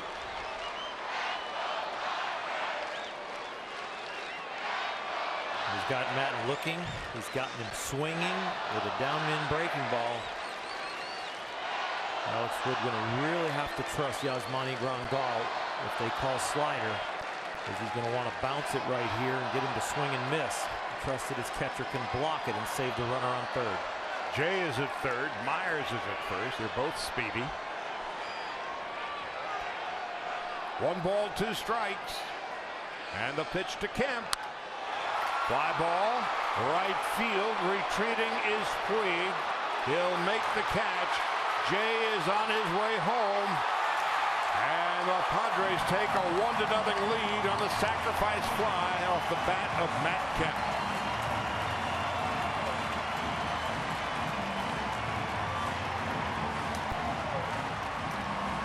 Despite his struggles, you got to give Matt Kemp some credit here, because yeah, he looked pretty bad on the first couple of strikes, and yet he's still fastball away. We're still able to regroup and get the ball in the air for a sacrifice fly. When you're struggling, you're trying to look for something positive, helping his team out, getting that RBI. Hats off to him. And you saw Yasiel saw this and said, listen, I'm going to try. We've seen some incredible throws from Yasiel this year, and that one was just too deep. And John Jay has some speed at third. For Kemp, his 30th run batted in. The Padres with the 1-0 lead, as Melvin Upton Jr. steps in. Got aboard on catcher's interference and has been struck out. Each team with 2 hits. The Padres lead 1-0.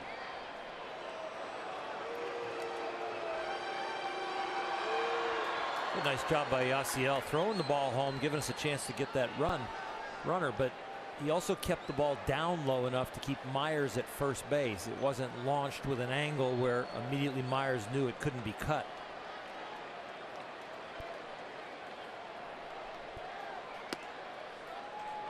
One ball and no strikes.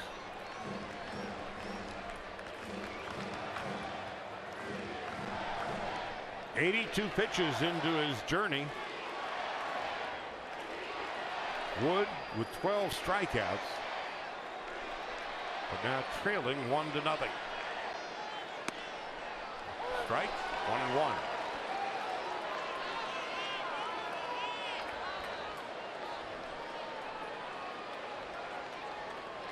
Joe Blanton is beginning to loosen up out in the bullpen.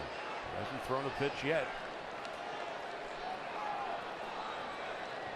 But the warm-up jacket is off. 2 out.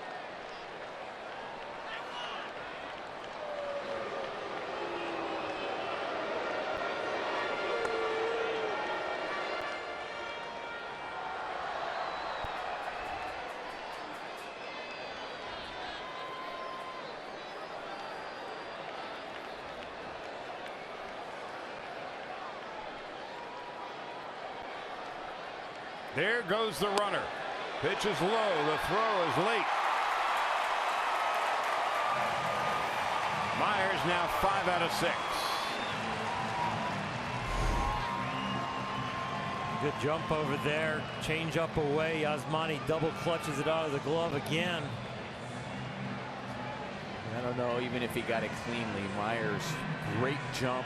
First move off of Alex Wood. That was just, that's one where you're just guessing. He'd come over a couple of times and you're going, okay, I'm going to guess that he's not going to come over. And once I see him lift that foot, I am off.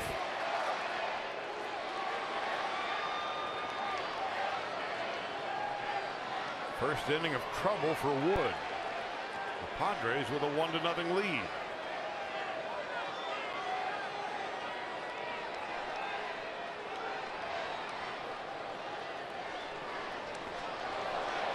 Randall blocks it and kicks it away, and Myers goes to third.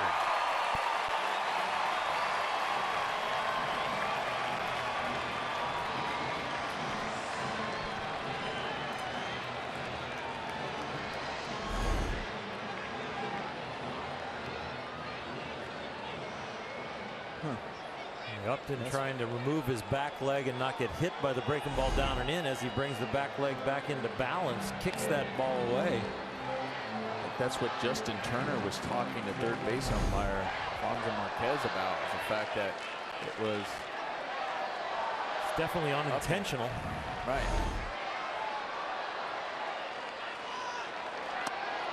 Upton takes a strike, 3-2.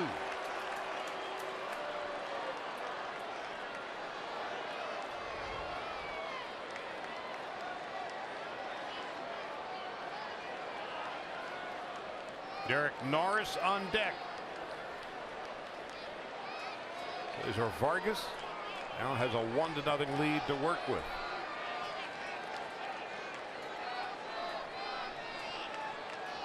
Three and 2 to Upton. And with that, Alex Wood, a career high 13 strikeouts. But the Padres score a run on a hit and leave one. We'll go to the 7th.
Here in San Diego, both pitchers have been brilliant. The 13 strikeouts for Wood, a career high, and the Dodgers to this point have had a grand total of 1 runner in scoring position.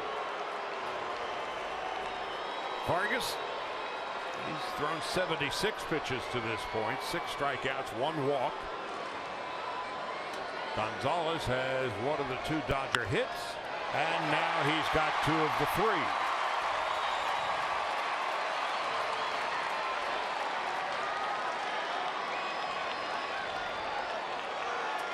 You don't play for 4 days, your timing's not going to be completely on. So Adrian Gonzalez really just doing what the defense gives him and what he feels he is most capable of doing, which is a nice solid swing, letting the ball get deep and driving it the opposite way. Trace Thompson 0 for 2.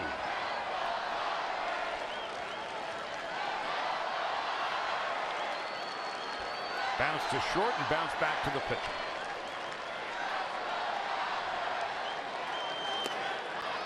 Low, 1 ball and no strikes. Brett Wallace, the third baseman, even with the bag, was kind of creeping in.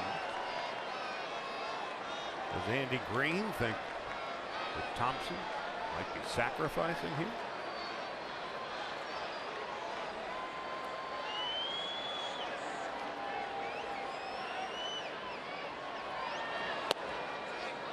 Ball, 1 strike. Adrian Gonzalez is a very hard guy to sacrifice over. His wheels and his lead over there is only like a step and a half. And Thompson, as hot as he's been with no outs, I don't think the Dodgers would even think about bunting. Which is what made the defensive posture a bit curious. The 1-1 lined off to the right. It's a great foul ball from Trace Thompson. It was just good the way he actually recognized the curveball and sat back. He wasn't out in front on that one and just wasn't able to keep that one fair, driving it to right field. That would have just, if he kept that fair, that would have been a beautiful piece of hitting.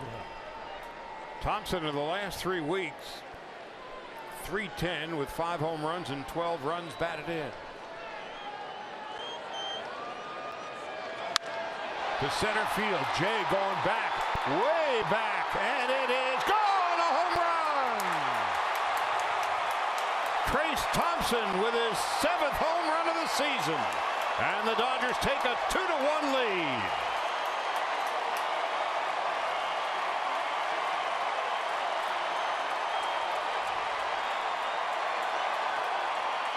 Well, Trace Thompson, foul ball before. We just talked about recognizing that curveball and staying back beautiful on that breaking ball.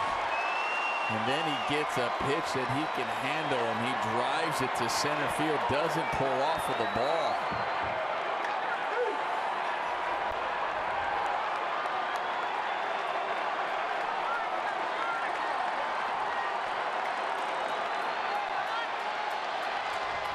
Jock Peterson now. 1 for 2. This sounds like a Dodger home game.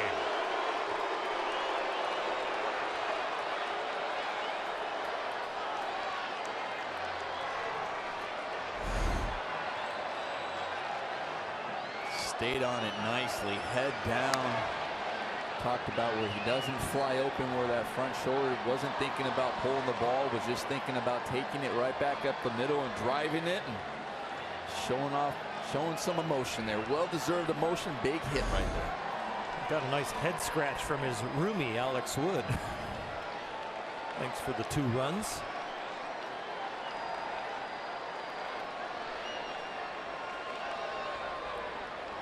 Peterson, a bunt base hit at his first at bat, and then grounded to first in his second. 1 ball and no strikes. 2-0.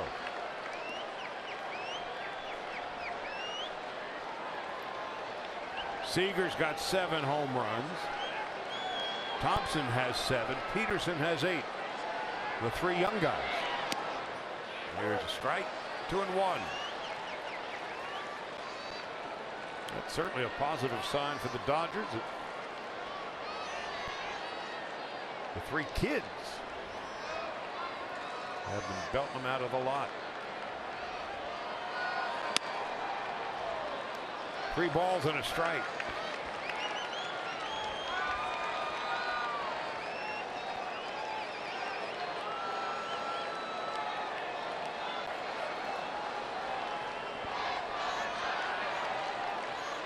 Thompson hit .261 in April with 1 home run. Hitting .310 in May with 6.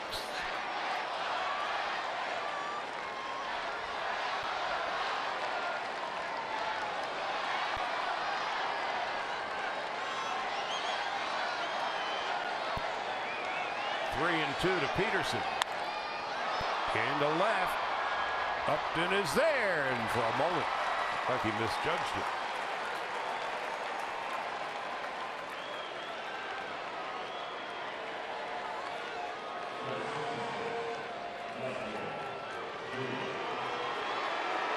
So important for the Dodgers after Wood gave up the home or the run in the bottom of the sixth. The Dodgers take back the serve with 2 runs in the seventh on the Thompson blast.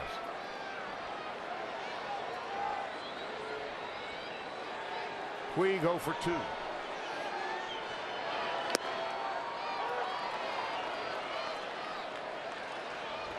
Puig 2 for 5 with a home run last night. It was his 5th of the year.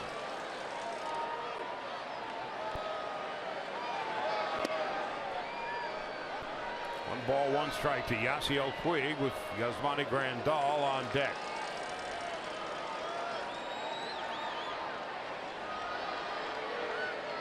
Vargas's 90th pitch of the night.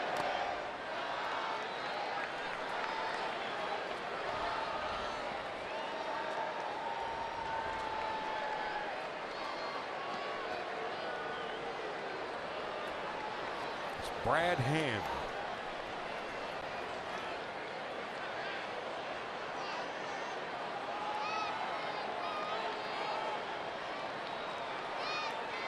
The 2-1. Right at Ramirez.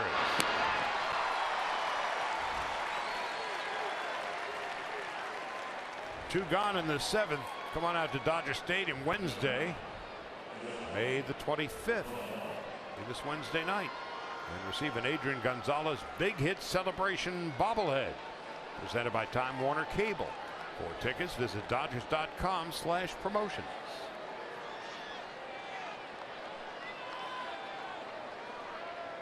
Yasmani Grandal 0 for 2.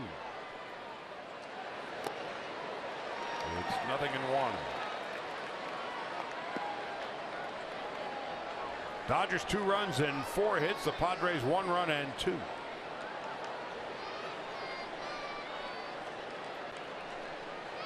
Grandal is grounded out and has been struck out.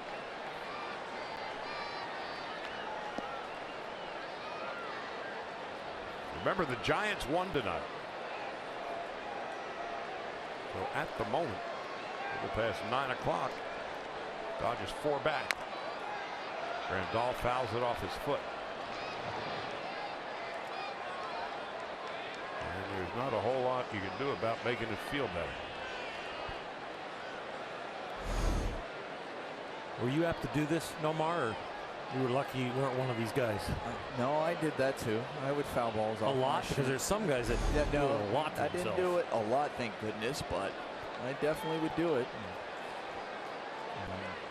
Was there a certain type of pitch you knew? Was it down and in sinker from a righty? Sinker, yes. Yeah. Down and in sinker from a righty, and then an occasional lefty, that breaking ball that tries to really, or that cutter in there, down and in. You're fighting it off, and you end up fouling it off your shin, your foot. And, I don't miss that. 1 and 2, 2 out. Grandal down on strikes. And for Vargas, 7 strikeout. Trace Thompson with his 7th home run of the year has given Alex Wood and the Dodgers a 2-1 lead at the 7th inning stretch.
Play brought to you by Arco, and it's Trace Thompson with the home run to center field, taking that cutter on the outer half, staying on it nicely, and giving the Dodgers a 2-1 lead here in the bottom of the 7th.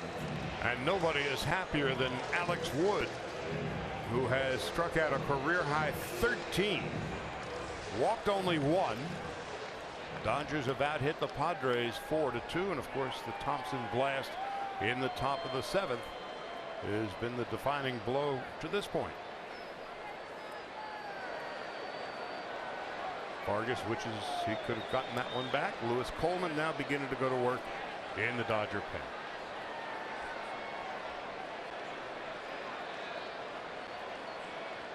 Only 87 pitches to this point for Wood. And the 88th is high and away. 1 ball, no strikes to Norris.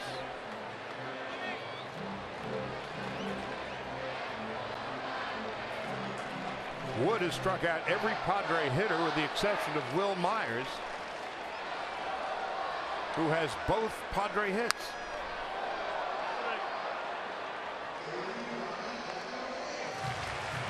The pitch count at 89.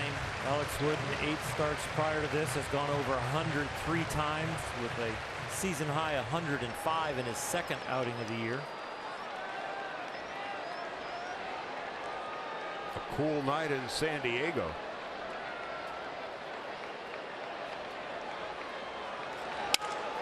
Broken bat, base hit. Norris will arrive at second base with a double. 3rd hit of the night given up by Wood. The leadoff double to Norris here in the 7th. Shatters his bat down in breaking ball, has him out front, but Norris has enough wood left to find the left field corner.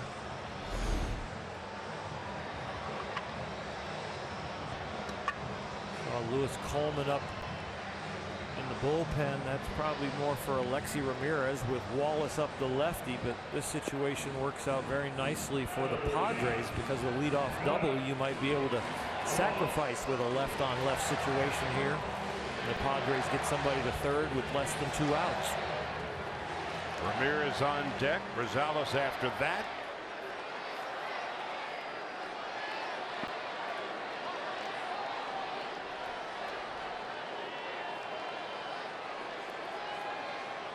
Adam Libator has joined Lewis Coleman.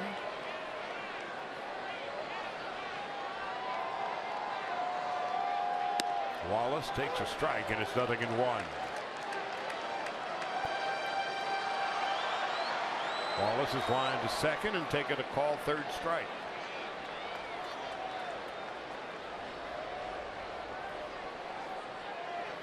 Tying run Norris. He's got very good speed at second base. Seager's trying to hold him close.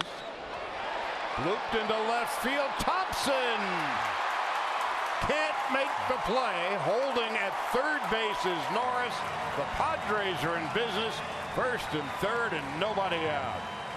Well, Thompson does a good job at least getting to this ball as far as catching the ball and not letting it go by him, because he was thinking about trying to make a tremendous play diving, and he does leave his feet, but still having the ability to catch it and not let it go by him. Alex Wood's night is done. And what a night it was. He struck out 13, walked only 1, leaves the game with runners at the corners, nobody out in the bottom of the 7th. Dodgers clinging to a 2-1 lead.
Sportsnet LA is brought to you by BMW. See a Southern California BMW Center today for exceptional offers, or visit SoCalBMW.com. And by Children's Hospital Los Angeles. We treat kids better. Alex Wood, a career-high 13 strikeouts, 1 walk. And at the moment, he is clinging to a 2-1 lead, and it's up to Lewis Coleman, who has been, as you can see, sensational against right-handed hitters. And so as a result,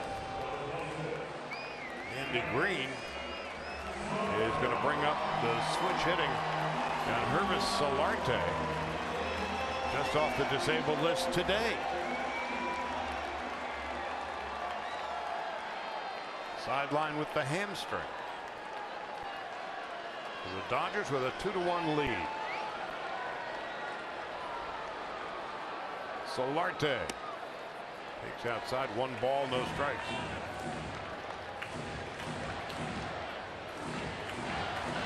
And outfielder Jose Pirela was sent out to make room for Solarte, the one-time Yankee. Norris at third. Wallace at first. 1 ball, 1 strike.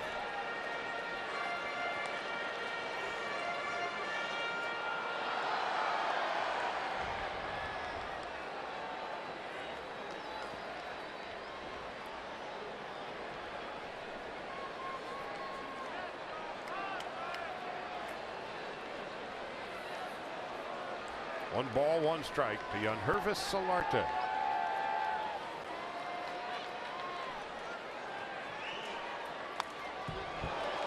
1-2. Solarte's only had 25 at bats so far this year. 10 have come when he's batting left-handed against a righty, and he's gotten 3 hits.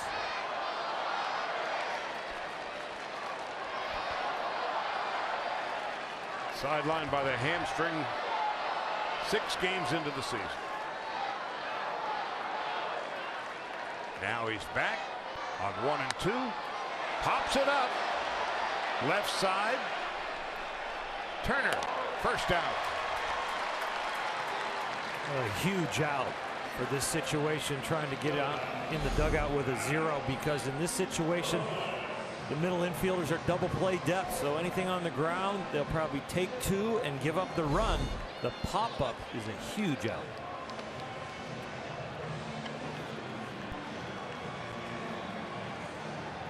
Alexi Amarista, switch hitter, will be batting from the left side.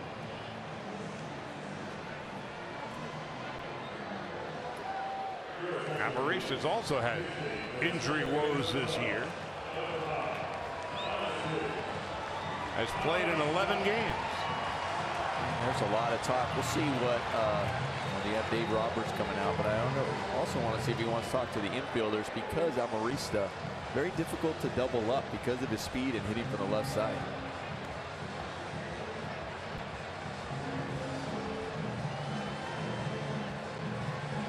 Roberts is going to go to the bullpen, and Adam Libator is coming in. Coleman tried to talk his skipper out of it. So Roberts makes the move. Amarista's coming up. Coleman's leaving, and Libator's on his way in.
With the MLB.com at-bat app.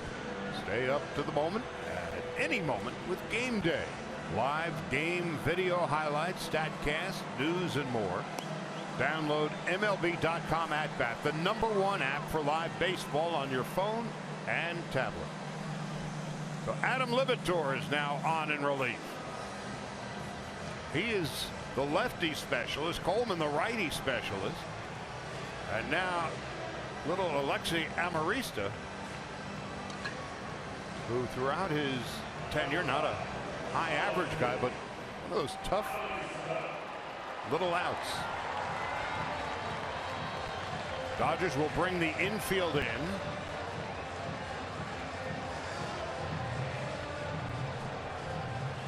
Amarista the switch hitter. Alex Wood now, it's out of his hands. Coleman gets the only batter he faces, Solarte to pop out.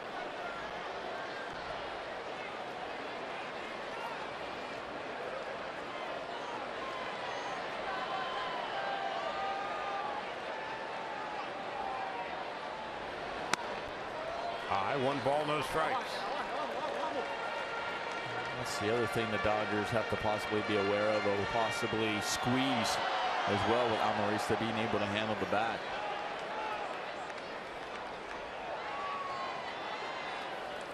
So Turner is in on the grass at third. Gonzalez, a 4-time Gold Glove winner, at first. Libator deals. 1 ball, 1 strike.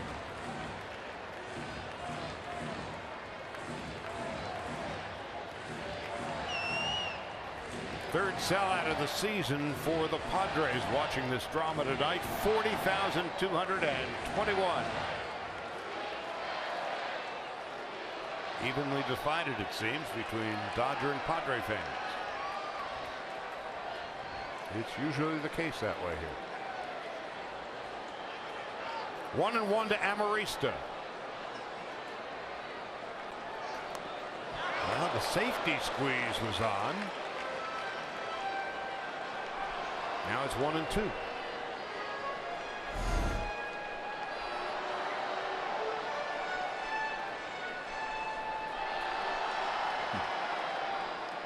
Very indecisive on that ball. He recognized it was up. He was pulling it back, and then he put the bat back out there. 1 ball, 2 strikes. Christian Betancourt, who hit the home run last night, will pinch hit next. Libator on 1-2. Little nubber foul.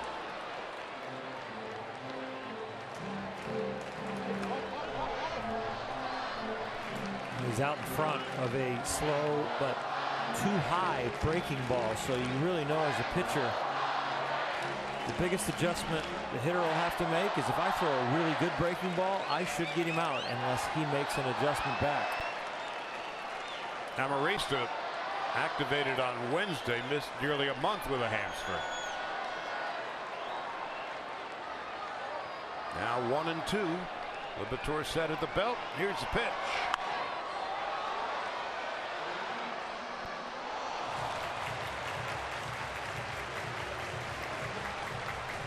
Amarista looks like he's in protection mode, and of course he's in reaction mode.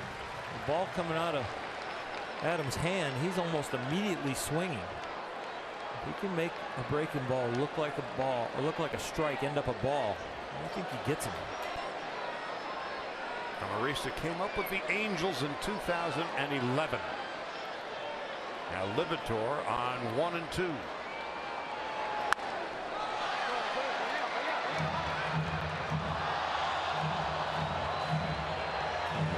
Look around the infield, you see that depth for the middle of the infield. It's not an easy depth to play because it's not your prototypical double play depth because of the speed of Amarista. This is one where you have to really read the ground ball, whether you're going to come home with it, whether you're going to try to get a double play. So you're almost in between. So it's one of those that are it's very tricky.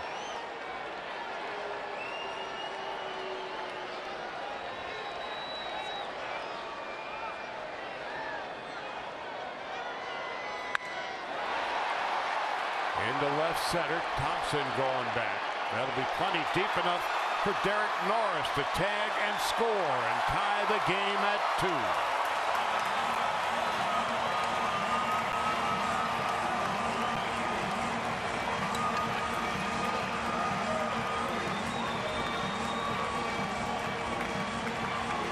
Outstanding job by Alex Wood there, watching on as the no decision goes into his back pocket. And Marista did a nice job staying with that breaking ball, fought off a fastball in, fought off a fastball away, and stayed on a breaking ball for a strike and got the sac fly.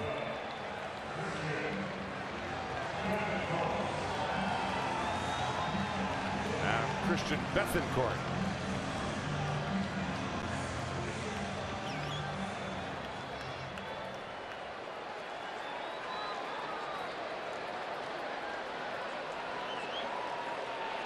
So with 2 out, Wallace at first. 0-1.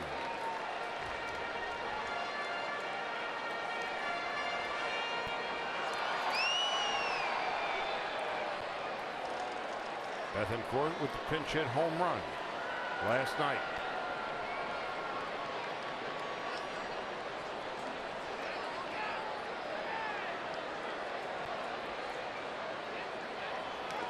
In the dirt, but he went around.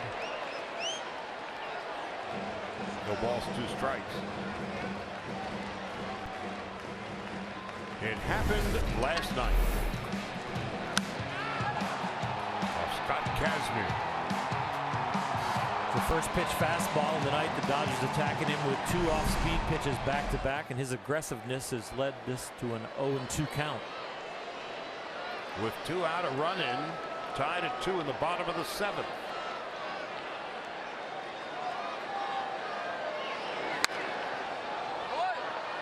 Looking ahead to the 8th, there'll be a pinch hitter, and then Utley and Seager.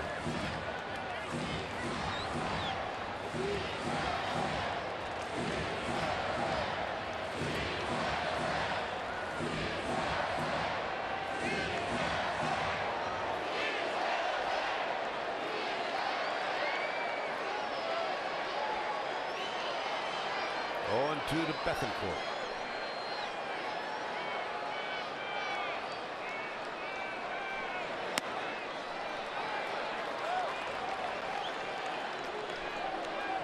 One and 2.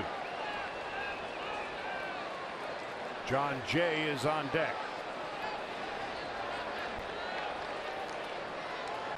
And he has been as good as anybody this year with runners in scoring position. 1-2. Now it's 2-2.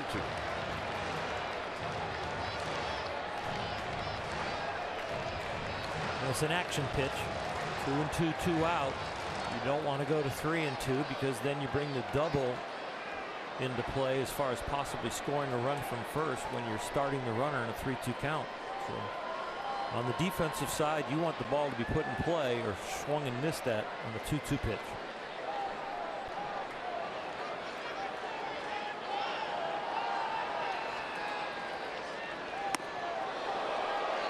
Count goes full.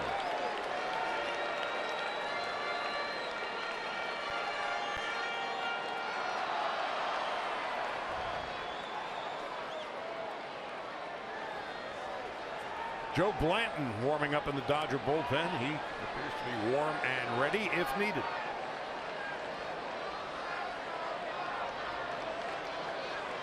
On 3-2, Wallace will be running. There he goes. Here's the pitch. Swung on and missed, strike 3. And that will end the inning. But the Padres pull all even on the Norris double and a Wallace single.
in-game box score. The Dodgers have put together tonight 2 runs and 4 base hits. Hervis Solarte takes over at second base. Alexi Amarista is now at short. And Ryan Buckner is the new pitcher for the Padres as we head to the 8th. Buckner has been sensational for San Diego this year as he delivers a strike to Kike Hernandez, who's pinch hitting for Adam Libator.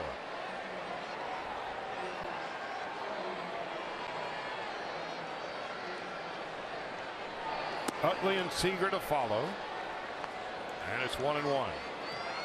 Alex Wood, 6 sensational innings, 2 runs, 4 hits, a career high 13 strikeouts and a walk. And now all he can do is watch.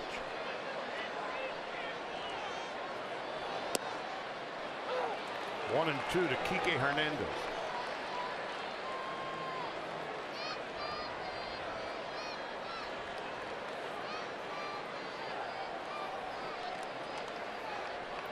.203 with a couple of home runs, 8 runs batted in.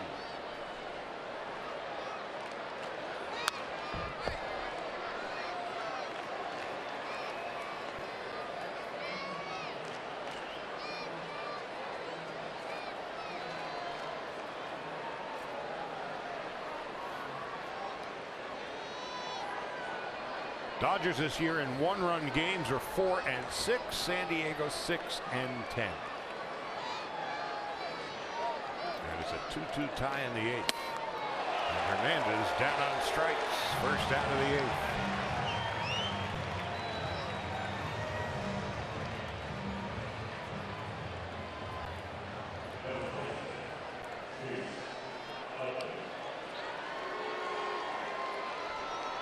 Chase Utley 0 for 2 and a walk.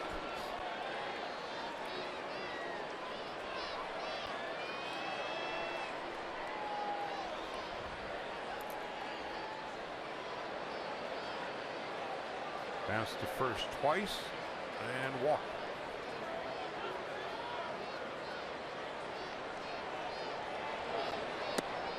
There's a strike. It's 0-1.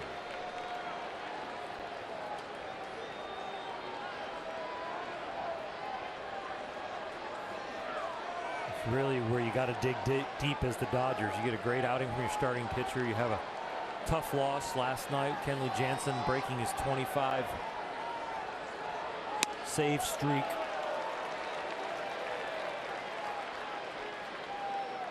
You're in this portion of the season where you're going to play 20 days in a row. This is game 16 of 20 and 20, and so far the Dodgers 7 and 8. In that span. 0 and 2 to Utley. We talked about the Dodgers trying to get on a winning streak and see if they can get something going. Well, pulling off games like this one, close games late in the game, pulling off a victory can get a team going for a win streak.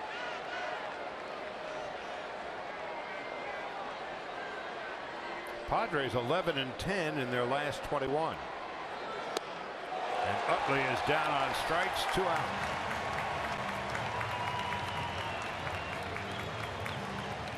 Alana in her in-game interview with AJ Ellis, AJ talked about this is the part of the season where you starting to get into the grind. The beginning of the season is kind of over. People are starting to feel their roles and understand who they are as a player right now, what adjustments they need to be making.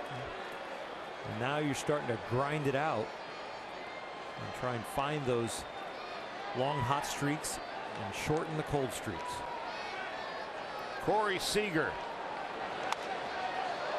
0 for 3 tonight. His 11-game hitting streak in peril at the moment. Justin Turner on deck.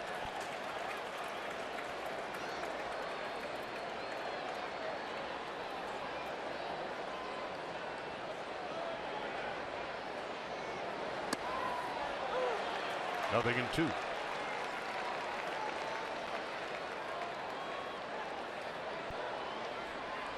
Padres are playing the triangle defense on the right side.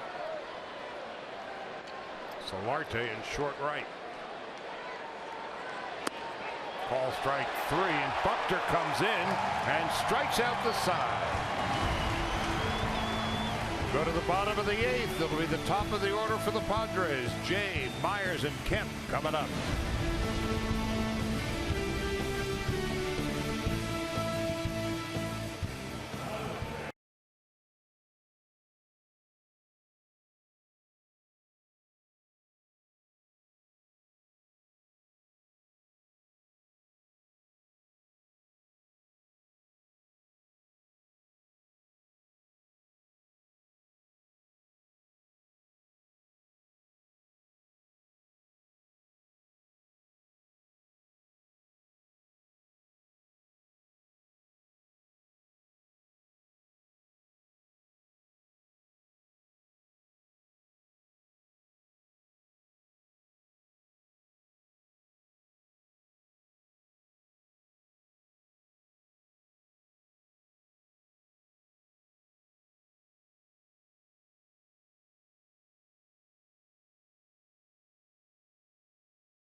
Getting ready for his 20th appearance.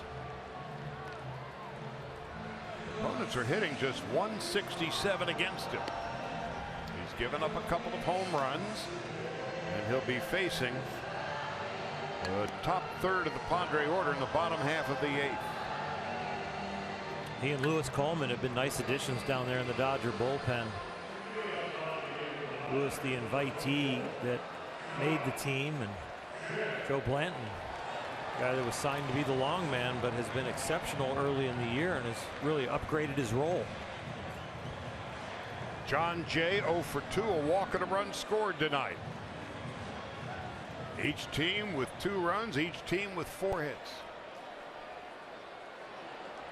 Myers and Kemp to follow, and Jay takes a strike. It's 0-1. Blanton reinventing himself in the latter stages of his career.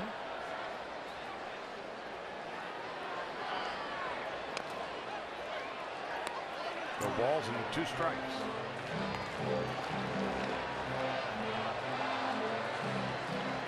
Fernando Rodney.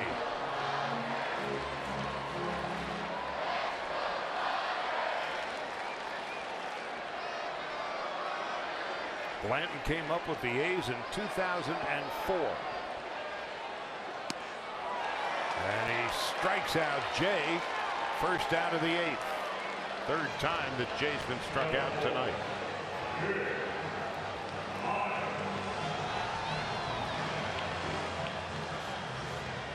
Now Will Myers, who has 2 of the 4 Padre hits.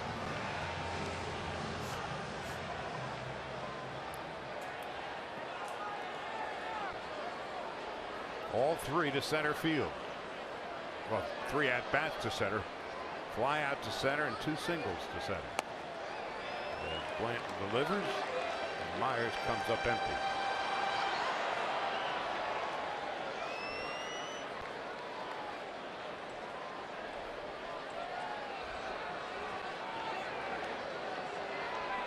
No balls, a strike in and out.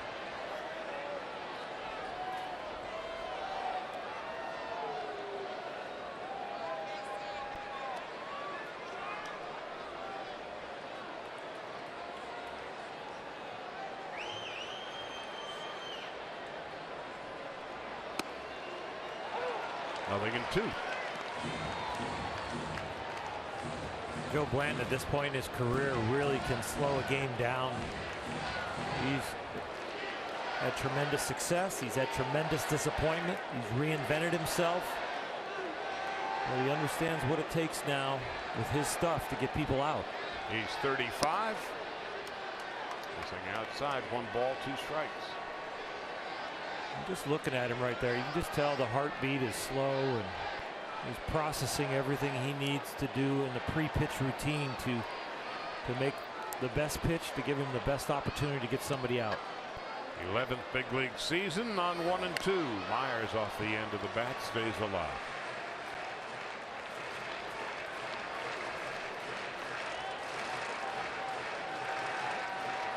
From the A's to the Phillies. A year and a half with the Angels. And then last year between Kansas City and Pittsburgh. That's when he became a reliever, and it's given a jolt to his career. On 1-2. 2 balls, 2 strikes.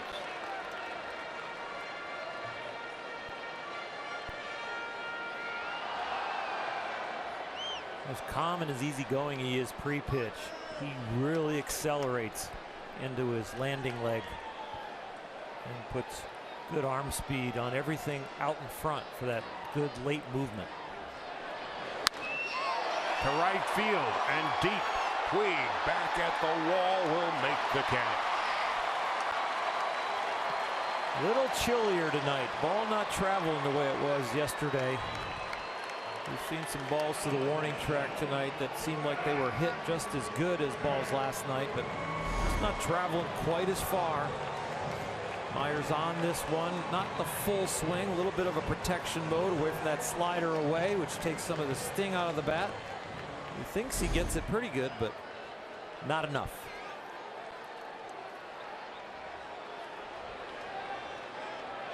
Matt Kemp tonight, 0 for 2 and a sac fly.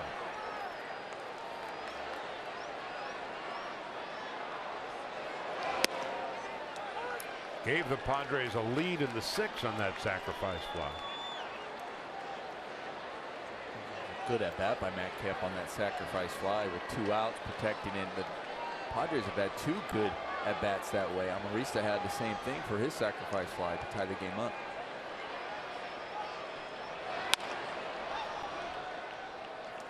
No balls and 2 strikes to Kemp.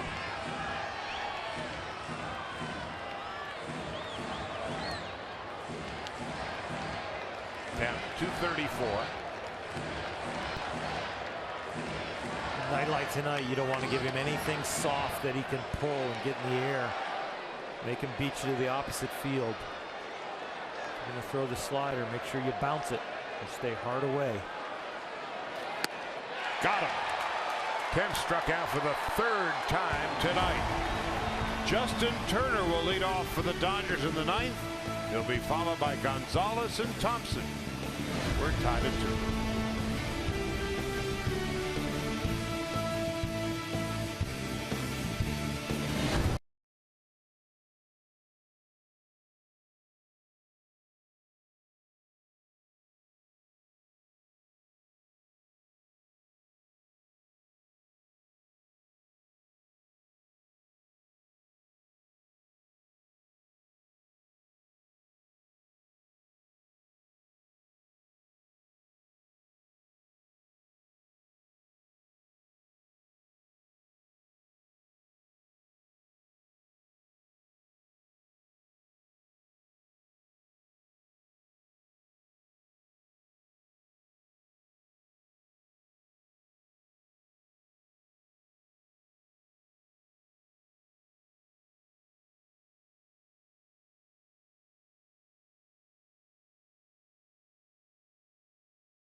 relief in this 2-2 tie as we head to the 9th inning. Making his 17th appearance, he's a perfect 10 for 10. Last night, Justin Turner in the 8th inning hit his 2nd home run of the year. Gave the Dodgers a 6-5 lead that they would surrender in the bottom of the 9th on the Upton walk-off.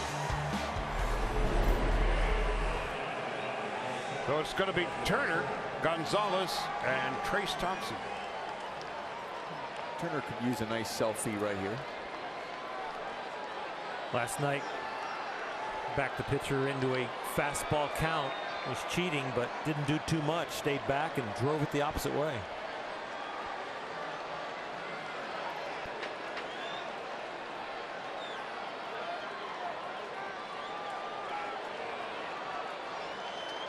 Fernando Rodney. Now 39. Delivers a strike, 0-1.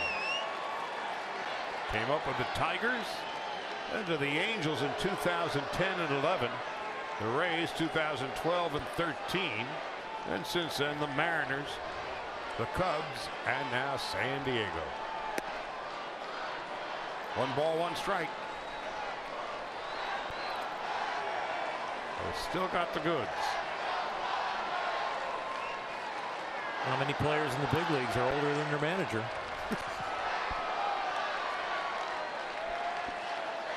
By a year. 1-1. There's a few. Look at the backswing. Got Derek Norris right in the head.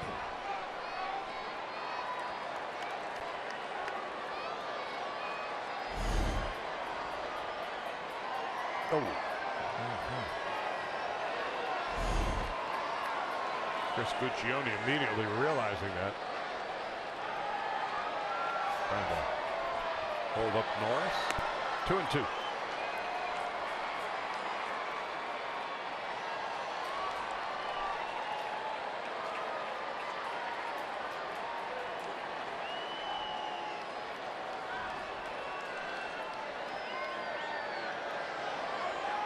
Turner at the moment at 229.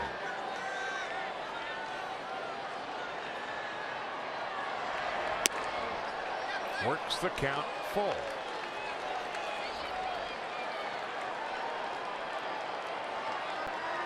Gonzalez and then Trace Thompson.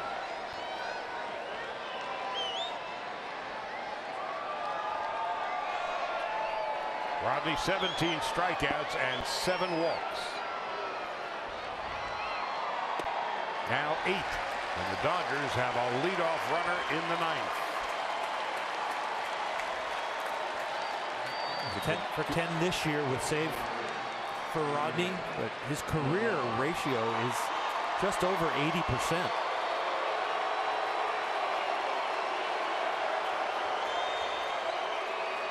Kenley hoping to get a crack at it.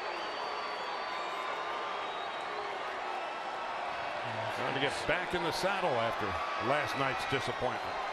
Curious to see how Adrian attacks Fernando Rodney. Saw what he was doing with Vargas, really trying to go the opposite field. See what adjustments he may make here. 1 ball, no strikes. Only Alexi Amarista on the left side of the infield. They got Wallace, Solarte, and Myers on the right. Gonzalez 2 for 3 and a run scored tonight.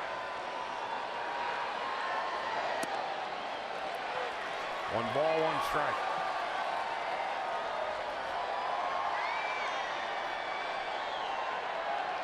Thompson on deck, Peterson to follow.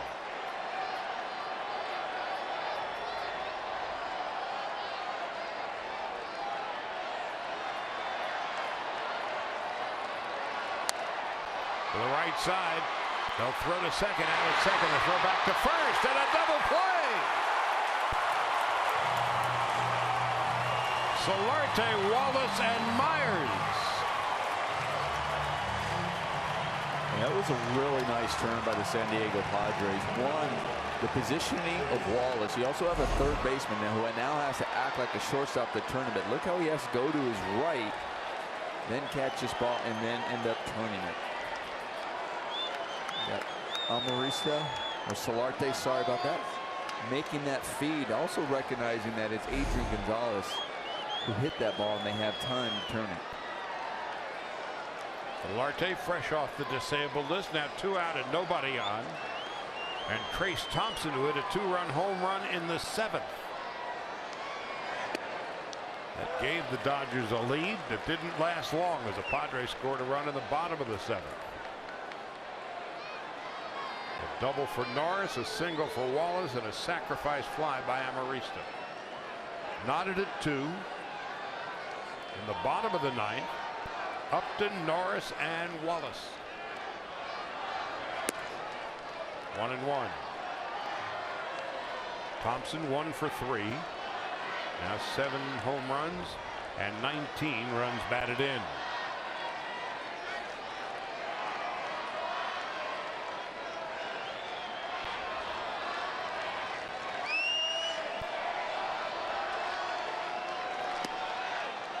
Two balls and a strike.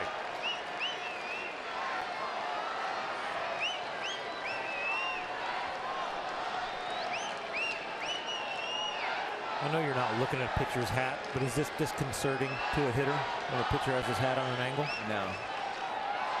It really doesn't bother you as a hitter.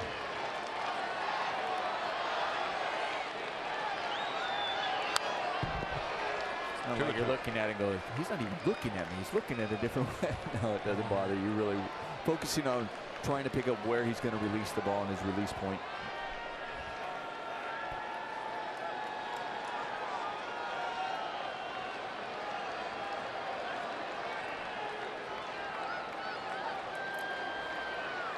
Jock Peterson in the on-deck circle.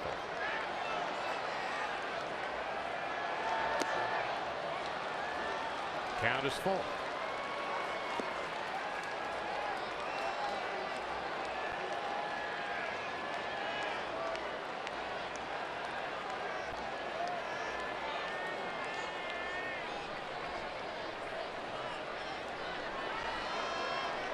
Nearly all of the crowd of 40,000 plus still here. On 3 and 2. Little number in front of the plate. Norris will throw now and drop. I'm going to call him out. Trace Thompson inside, actually outside the runner's lane. Now Dave Roberts going to argue it from home plate umpire Chris Guccione.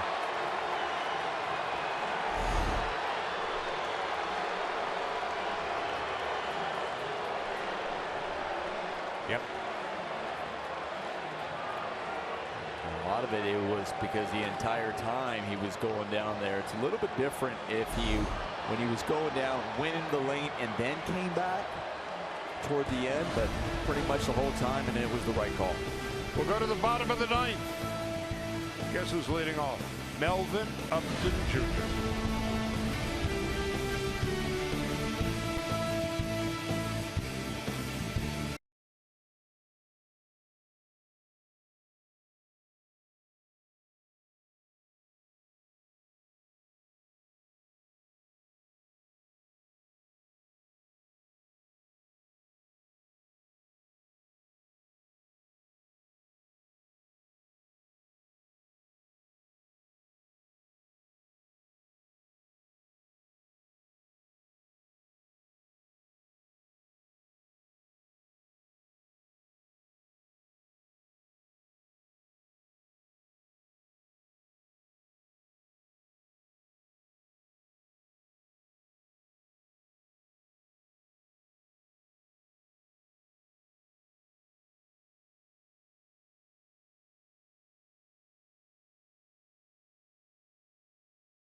walk-off hit, his 6th career walk-off home run, the first walk-off home run ever surrendered by Kenley Jansen. And that was the first time Jansen had given up a home run on an 0-2 pitch. With J.P. Howell warming, the bottom of the 9th in the hands of Joe Blanton, who delivers a strike, and it's 0-1. Blanton retired the Padres in order in the 8th, striking out 2. Blanton, the 4th Dodger pitcher of the night. 0-2. Upton tonight 0 for 3, struck out twice and got a board on catcher's interference. Randall's glove got in the way. Just outside. Blanton threw right to the glove. It was a really good two-seamer that almost came back all the way and caught that corner. Fond memories on the outer half of the plate for Upton Jr. Sometimes you can feast on that by going the same place, but walk him off the plate. Now 2-2. Derek Norris on deck, and then Brett Wallace. Norris tonight a double and would score in the 7th inning.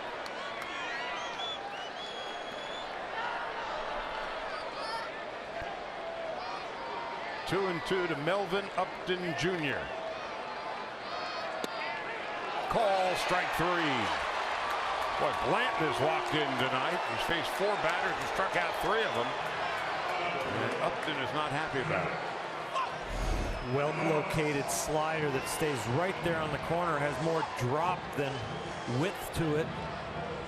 Fools Upton because he sees that spin and thinks it's going to get off the corner, but all it does is just drop down right on it.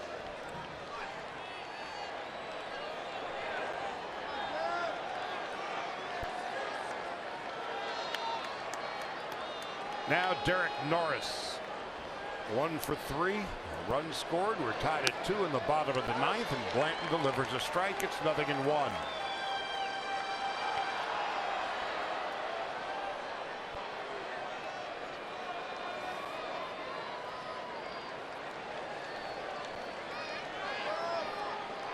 Each team with 2 runs and 4 hits. Now it's 0-2.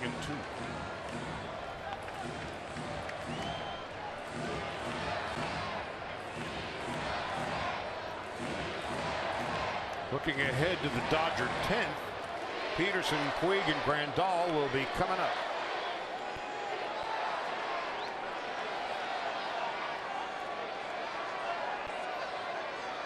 Norris, 4 home runs, 7 runs batted in. Down on strikes. Boy, Joe Blanton has brought his A game tonight. He's faced 5 batters and struck out 4 of them. Started him out with a curveball at about 81 and a fastball in with good movement on the inner half, and then finishes him off with the slider away. 3 different speeds, 2 different locations. What sets that up is the fact that he got the call strike. We're getting the call strike on the outer half. So as a hitter, you're looking for that. We're like, okay, now I got to really expand the plate, or that he's given him on the outer half. That one starts off in the same place that it was called, and then it goes off the plate and you have to swing at it. So Rick Honeycutt, Joe Blanton, Yvonne Grandal, there's Justin Turner in there. In fact, everybody, all the infielders except Adrian Gonzalez in on the lecture.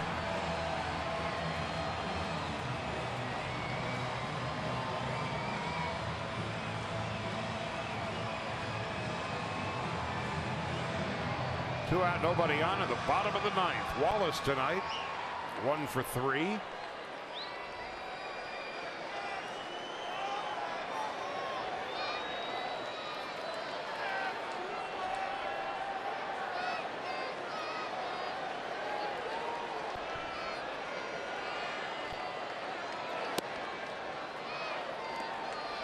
One ball, no strikes.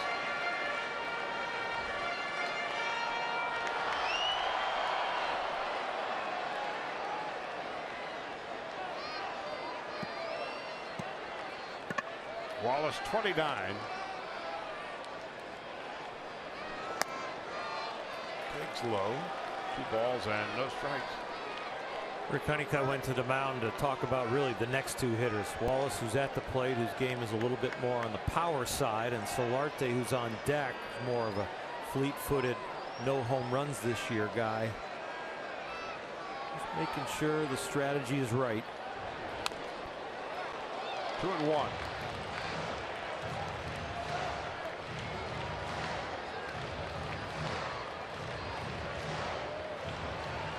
Brett Wallace, a first-round pick of the Cardinals in 2008. Sent from the Cardinals to Oakland for a fellow named Matt Holliday. Whoops.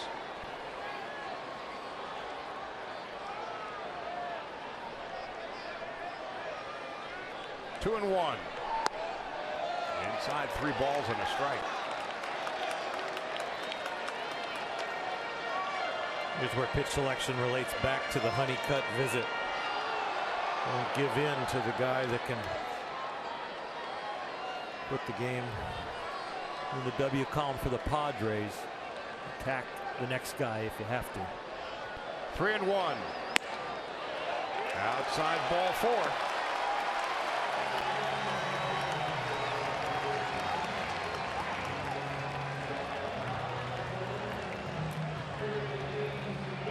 Hervis Solarte coming up. Activated today. Played only 5 games before blowing out the hamstring.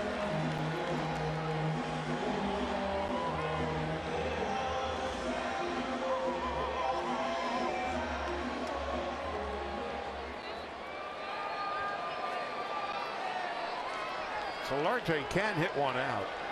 Hit 14 last year. Came up with the Yankees and was traded over here for Chase Headley.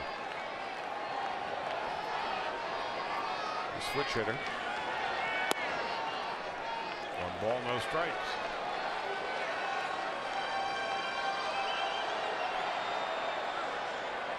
Alexi Amarista is on deck.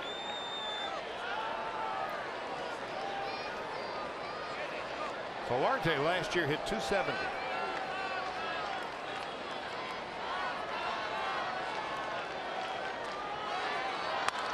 Fly ball center field. Peterson going back. He's there and he's got it. And that'll end the inning. No runs, no hits. A walk to the man left.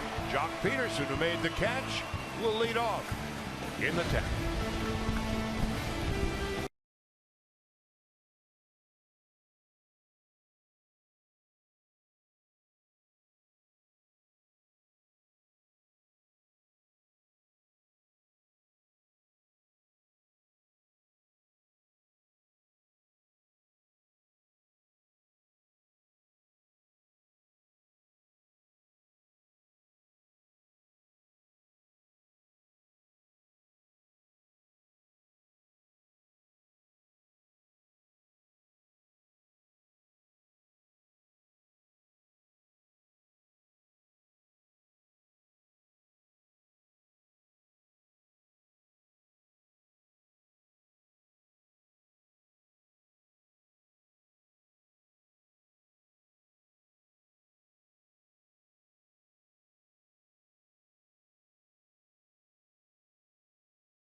After the game on Access Sportsnet, Dodgers, John Hartung, Jerry Hairston Jr., Ned Coletti will be in studio, plus Alana Rizzo with interviews and reactions in the clubhouse. Coming up after the game on Access Sportsnet, Dodgers, brought to you by Nissan. That's Brad Hand. Worked 4 scoreless innings on Saturday, the second longest relief outing for him in his career. Marlins designated him for assignment in early April, and he has done well here in San Diego.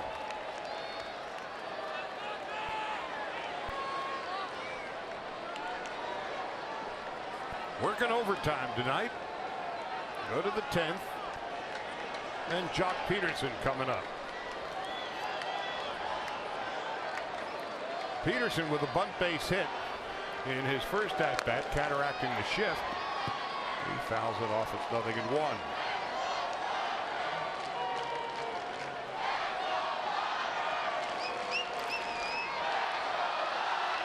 In one-run games, the Dodgers are 4-6, and the Padres are 6-10.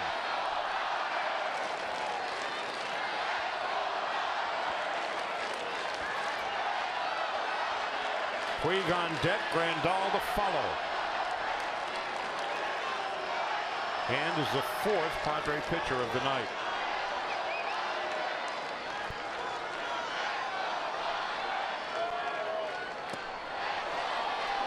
Bellingham 2.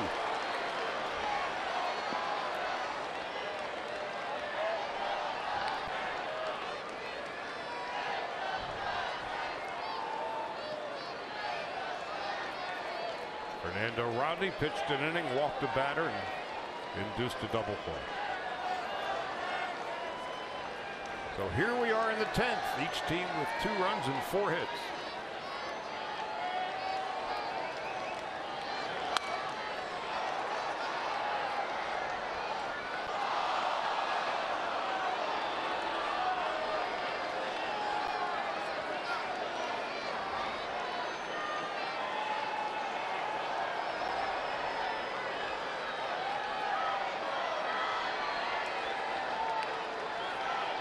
Puig on deck. 0-2. 1 ball, 2 strikes.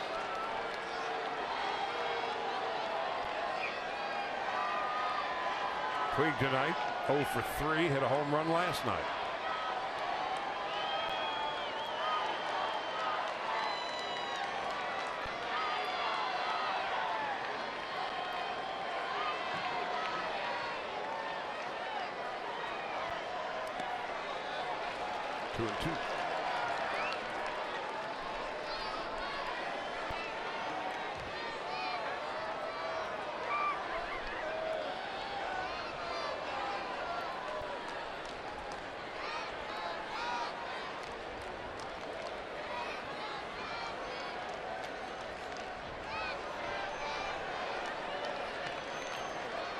Peterson at 252.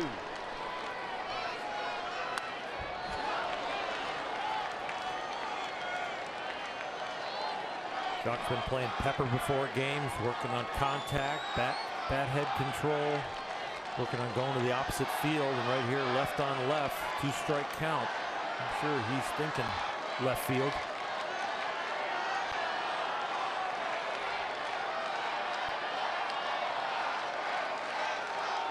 Only Amarista on the left side. And now Peterson has worked the count full.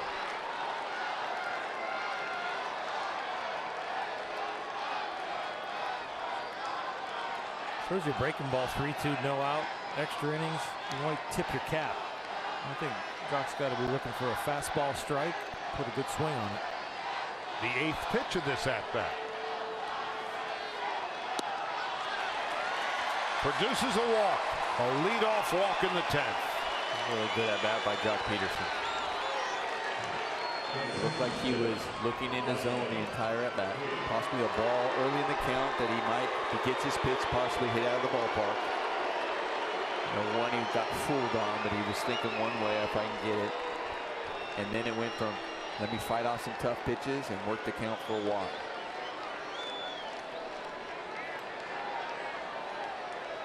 So Puig is struck out, fly to center, bounce to short. His 5th home run of the year last night.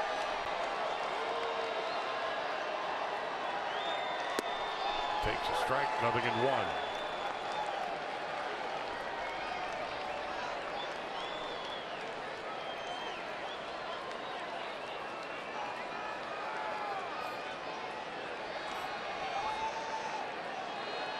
Puig .233 against lefties.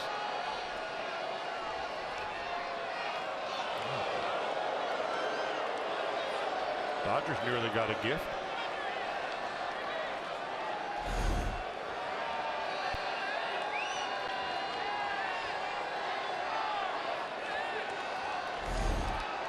This is the first year Myers has played first base, and he is growing into that position pretty well.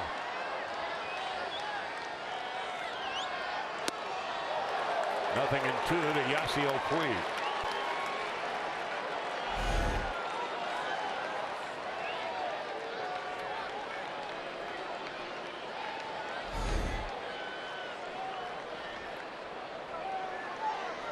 Brad Hand,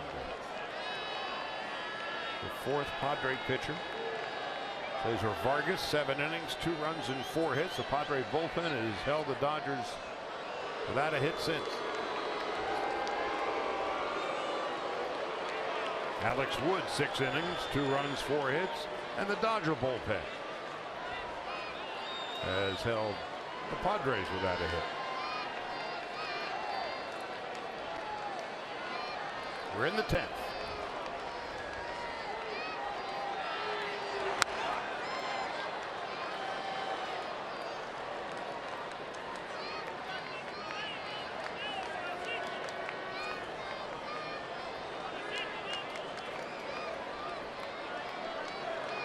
And had a tendency to bounce his breaking ball when Jock was up there. Has not thrown one to Yasiel.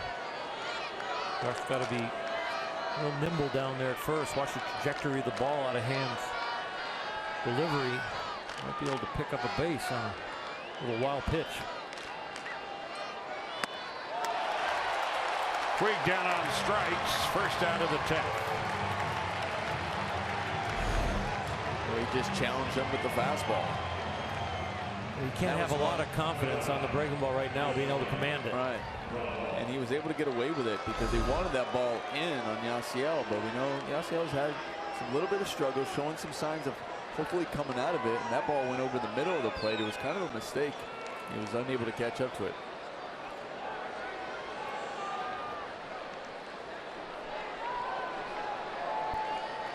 Now Grandal hitless in 3 at-bats tonight. First time he's batting for the right side.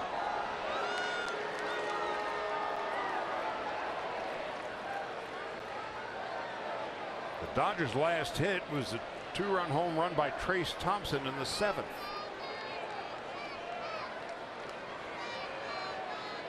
Howie Kendrick will pinch hit.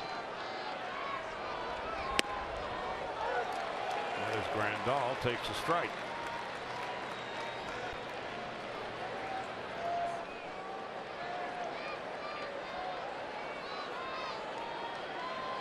J.P. Howell and Kenley Jansen to the Dodger bullpen. There they are.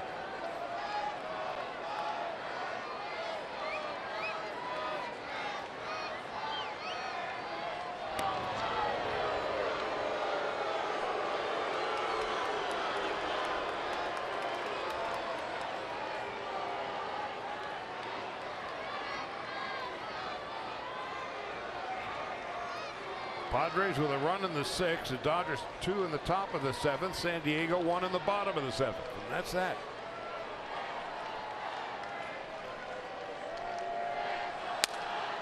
To second base. Out at second, safe at first.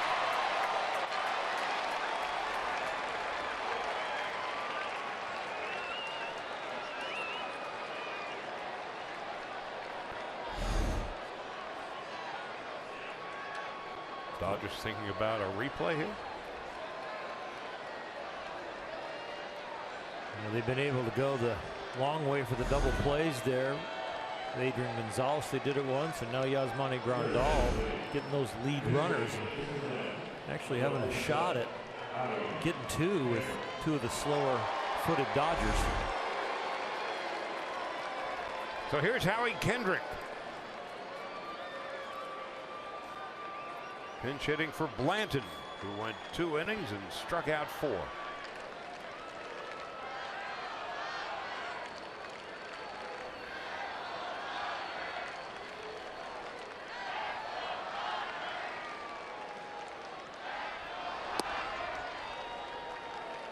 Kendrick, after a miserable April, when hit just 151, hitting 283 this month.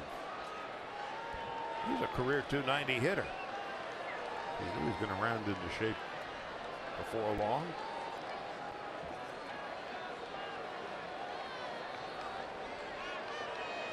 .265 against left-handed pitching this year.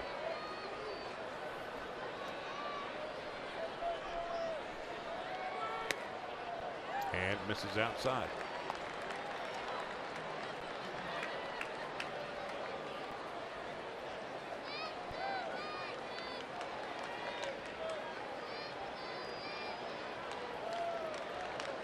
Kendrick, who has played first, second, third, and left field for the Dodgers this year. He's hit all over the lineup. Swings and misses. It's 2-1.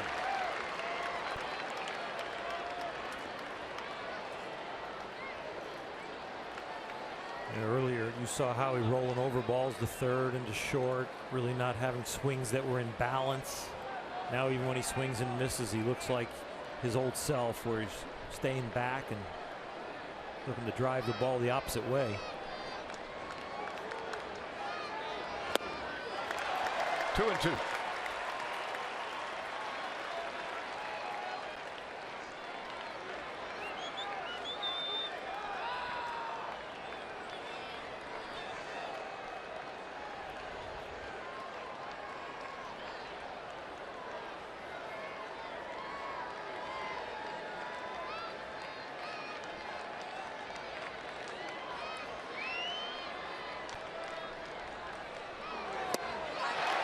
Brad Hand strikes out Howie Kendrick.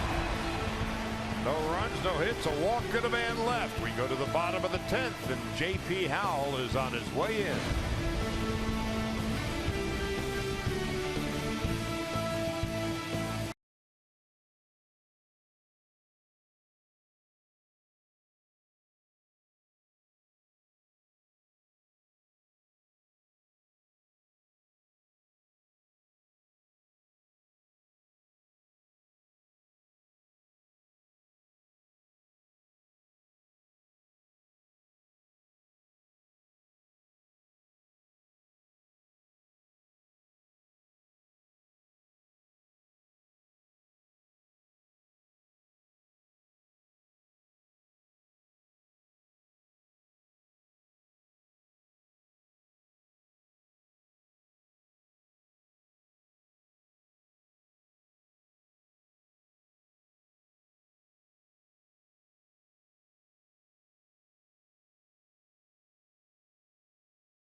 It must be a full moon. As we go to the bottom half of the 10th, 2 runs and 4 hits for either club. Now here's J.P. Howell making his 15th appearance. Joe Blanton, 27 pitches, 18 for strikes, and he was terrific. Now Howell, who has been struggling, called upon to keep the Padres in check and hope that the Dodgers can get the game to the 11th. The reliever's job is to put a 0 up there so that Kenley can have another shot at getting a save. The offense comes in and gets a run.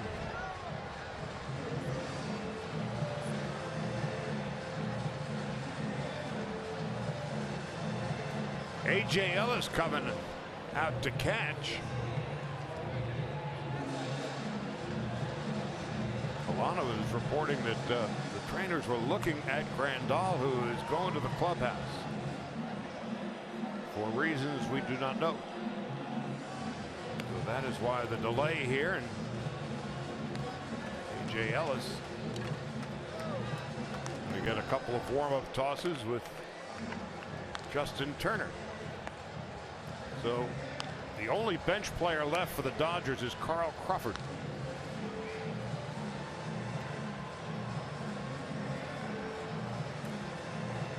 There he is. We went through everybody last night. Well, again, the Dodgers, with the additional reliever, Chin-Wei Sao, came into the game with 4 bench players, and 3 now have been used. Amarista leading it off in the bottom of the 10th. Inside and low, 1 ball and no strikes.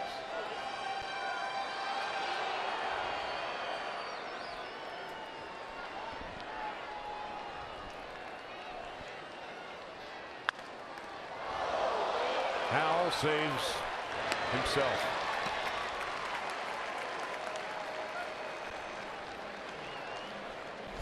One out, nobody on in the 10th.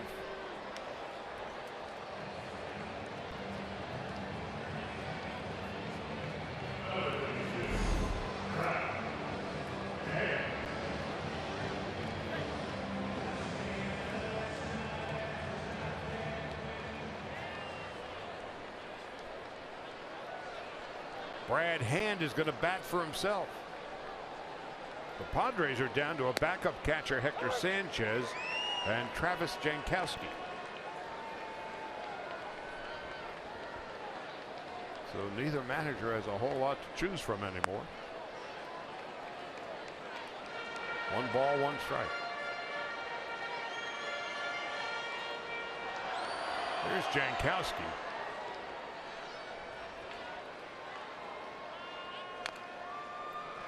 They used 3 pinch hitters when they got that squeaked the run over in the 7th.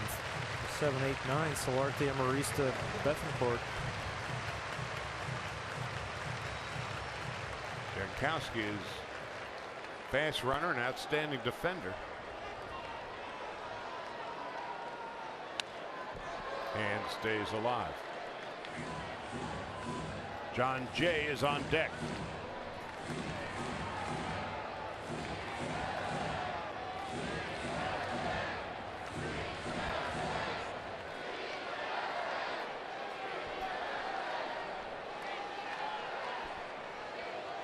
On 1 and 2.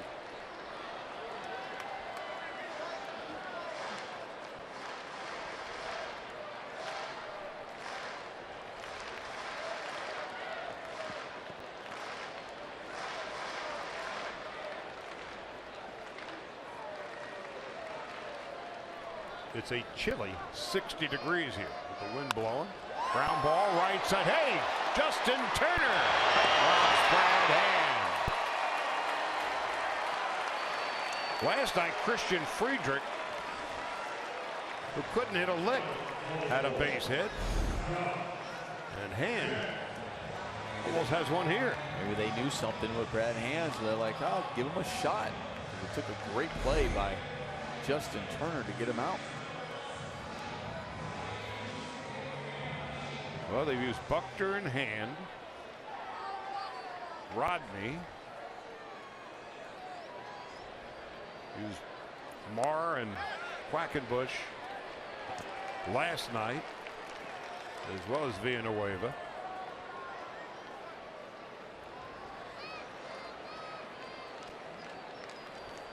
Only so many moves left to make for the 2 young managers.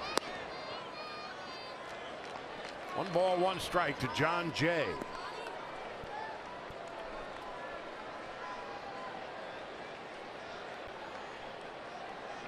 Myers on deck. 2 balls and 1 strike.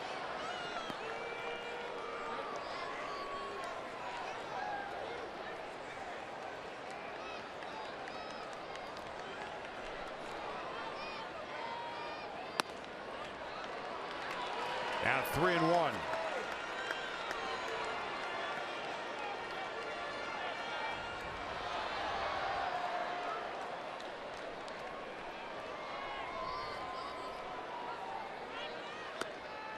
Three and 2.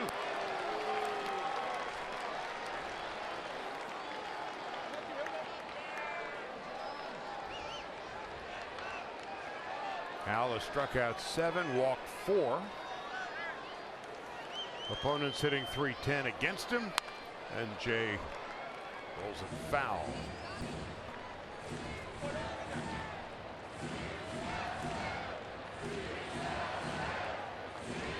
Chin-Wei Sao just called up, which is why the Dodgers are down to 4 bench players. Really only 1 left. 3 have been used tonight. He was pitching awfully well at Oklahoma City. The 3-2 grounded foul up the first base line.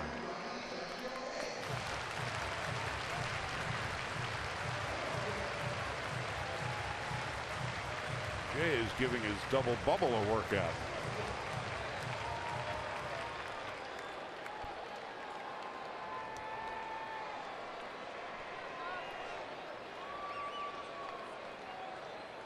On 3 and 2. Call strike 3, and that'll end the inning. Long night for John Jay. A walk, and he's been struck out 4 times. And a good and big inning for J.P. Howell.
The Dodgers 3-1, and the Padres are 3-0, and in 1-run games.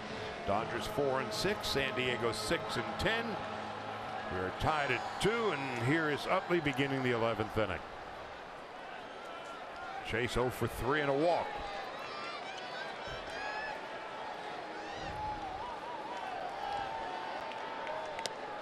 And a strike, 0-1. Getting the late innings like this from the offensive side, you really have to tell yourself, not trying to end this game with 1 swing, even though you know you're the visiting team, it wouldn't end, but trying to say, well, I'll just put the run across myself. Believe in your team, do the little things to try to produce that run. 0-2 to Utley.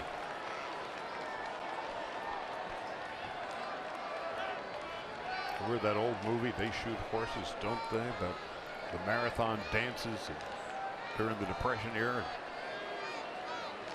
The last couple standing would win $25 or whatever it was. Well, we may be watching our own version of They shoot horses, don't they?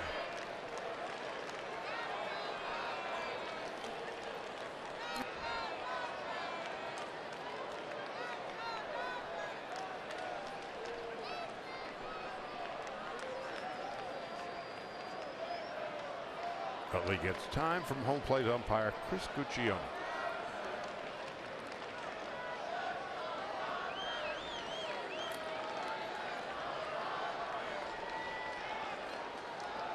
Utley on 1-2 takes a call, strike 3 on the outside corner.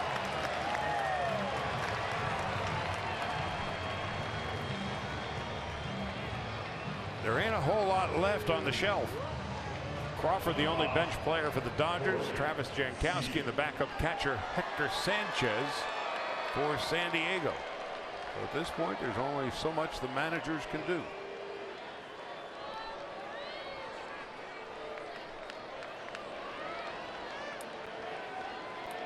Meanwhile, Brad Hand has struck out 3. This is his second inning of relief.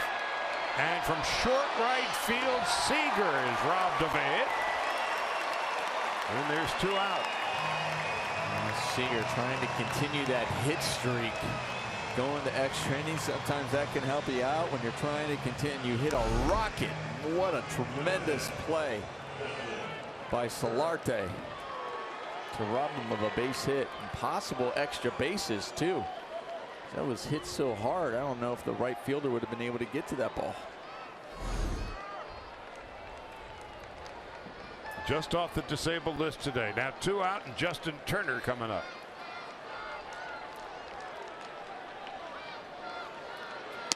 Gonzalez on deck. Turner tonight 0 for 3 and a walk.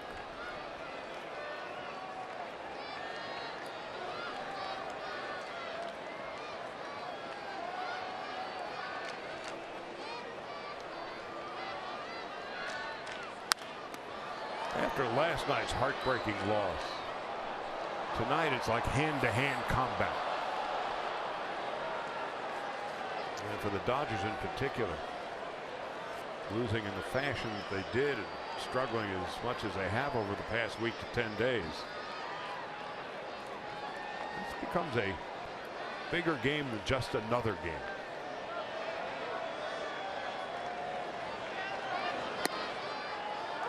It can be an attitude adjuster where you think that you're wading through some tough times or you're turning it around and going to get on a roll.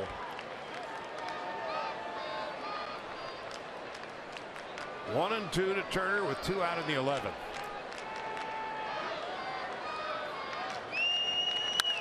Into center field. Jay going back, way back at the wall, and he'll track it down.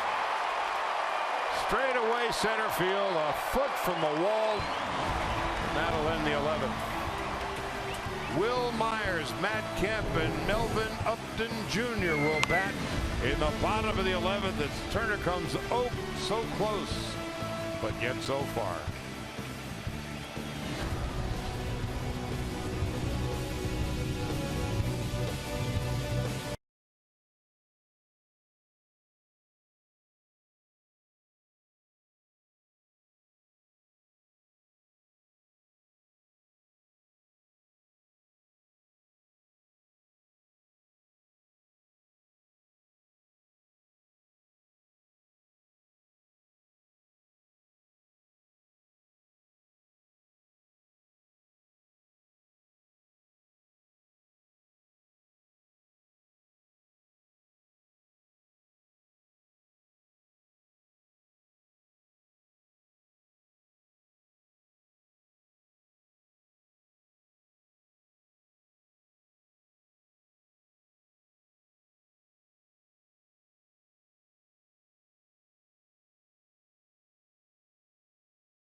by a Dodger pitching staff since 2009.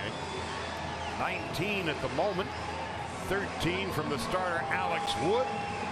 And all they've got to show for their efforts to this point is a 2-2 tie as we head to the bottom of the 11th. And here is Chin-Wei Sao making his Dodger debut for this season. At AAA, he was pitching awfully well, and he got called up primarily because the Dodgers bullpen had been so taxed they needed an additional arm.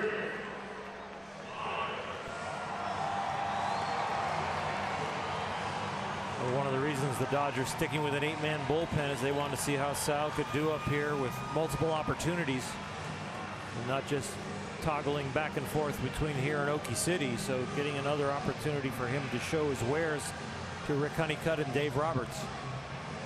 He pitched an inning on Thursday night in Anaheim, and the Angels 7-4 win, but this is certainly his first inning of consequence with the Dodgers.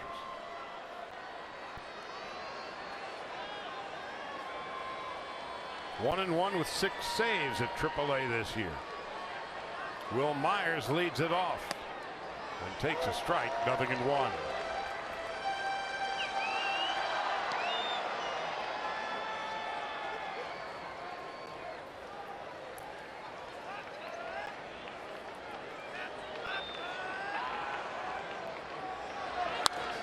Myers fouls it back.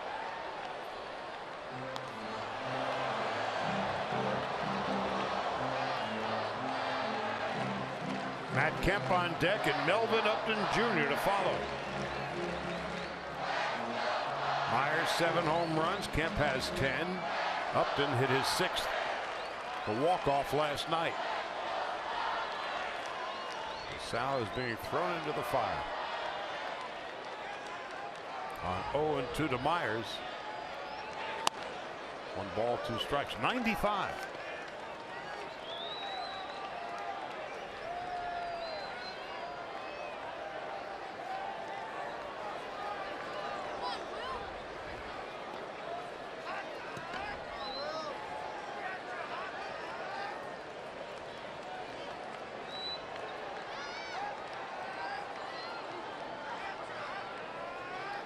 On 1-2, into left field for a hit. The winning run is aboard in the bottom of the 11th. Leadoff single for Will Myers, his 3rd hit of the night. And the first hit that the Dodger bullpen has given up tonight. Now they'll have to pitch around that leadoff runner, but just a routine 3-hopper that finds its way through the 6 hole. And here comes Matt Kemp.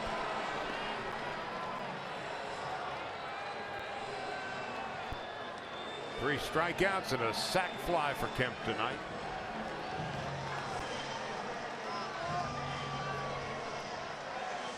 Myers has very good speed. He stole a base back in the 6th inning. Good sized lead. Kemp takes outside. 1 ball and no strikes. Dodgers have pitched Matt pretty much away all night. Matt in this at bat when he got in the box for the very first pitch kind of creeped up on the plate for him.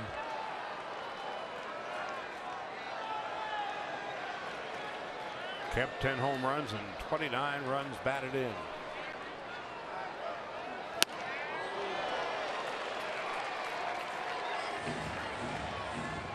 A little late to the dance. 1-1.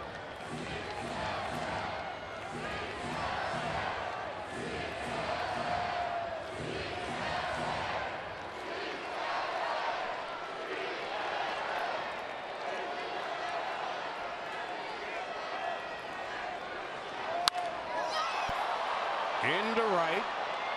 Right at Puig.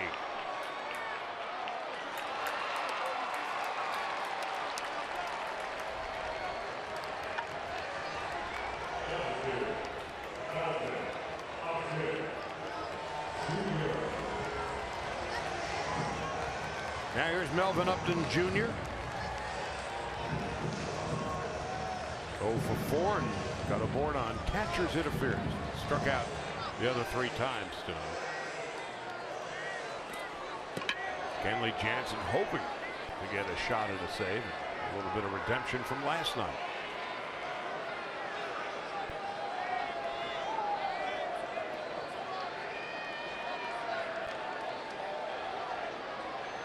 Outfield exceptionally deep for Upton. Peterson shaded toward right center. And the man on first, 1 out. Extra inning game, playing no doubles in the outfield, so changing the angle on cutting down the balls in the gap. Remember, the runner at first, Myers, runs well. Sal misses 2-0.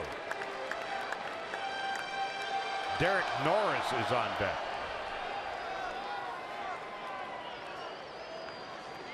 This is one of those look fastball cheap counts for the hitter, especially a guy like Upton Jr.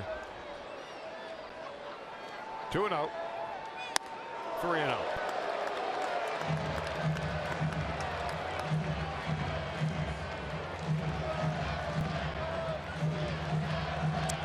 The way he's been hot so far, I'm sure the manager will give him the green light if he thinks he's got a pitch he can handle and drive out of the park.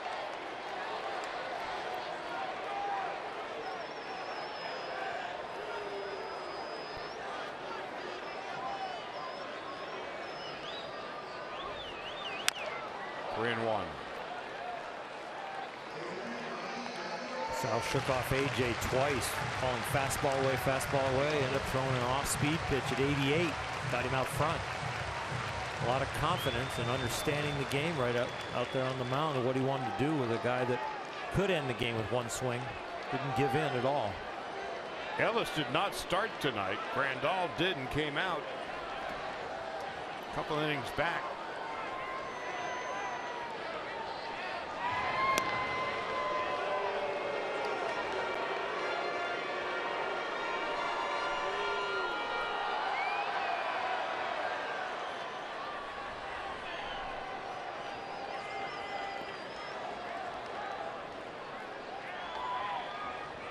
On 3-1 to Upton.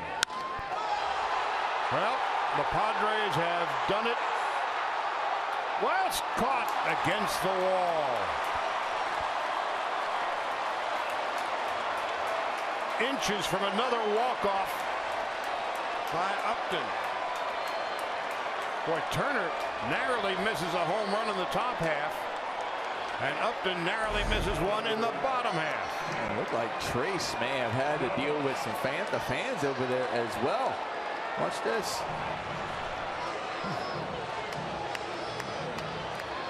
There's 2 out. Sal. A little different night tonight. Air's a lot heavier. It's probably about 5 to 7 degrees cooler. The ball is just not compressing. The hitters are being fooled by the atmosphere and thinking they've got home runs, but Trace had enough room. Padres are already bolting out of the dugout. Now they're back in with 2 out, and Derek Norris is the hitter. And there goes Myers, who picks the pocket of Chin-Wei Sao, and now the winning run is in scoring position with 2 out. Your heart is in your stomach when this ball left the bat. And Trace working against a fan that's reaching over. Upton thinks he has it, but not now.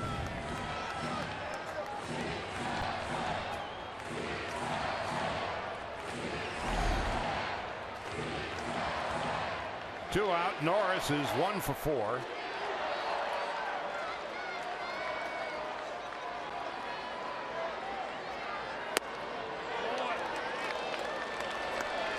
Sal falls behind 2-0. Brett Wallace on deck. You got 3 hitters to get 1 out. I know first base is open, but in your head, first and third are open, so you don't give in at all with 2 outs. Just keep making good pitches, trying to get them out. Incredibly, Derek Norris, with runners in scoring position this year, is 1 for 31.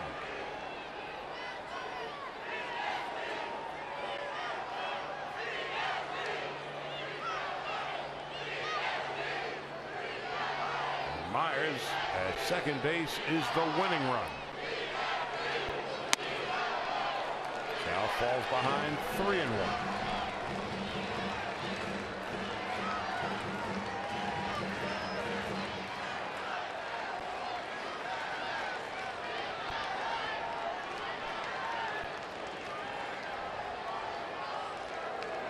Two out in the bottom of the 11th.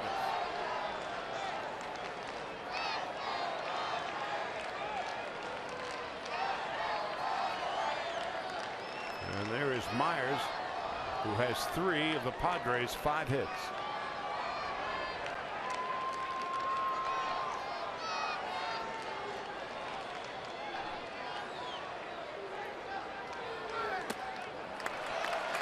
First and second.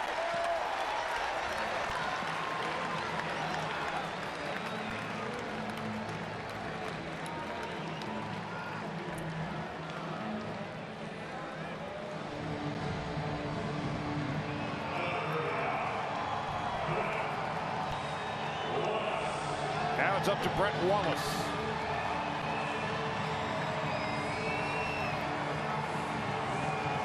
Myers is the winning run at second base. Derek Norris might as well be a potted plant at first.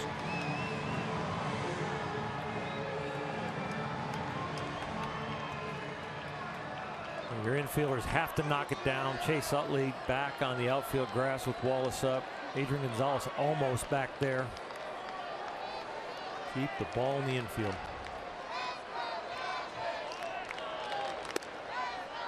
One ball, no strikes.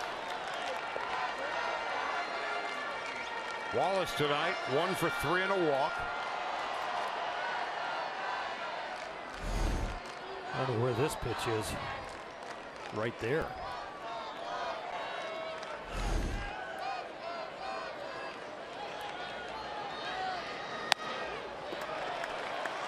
Two balls, no strikes.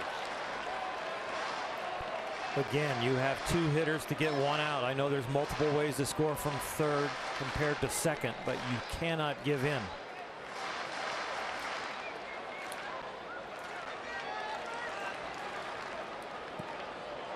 Wallace, 3 home runs, 9 runs batted in.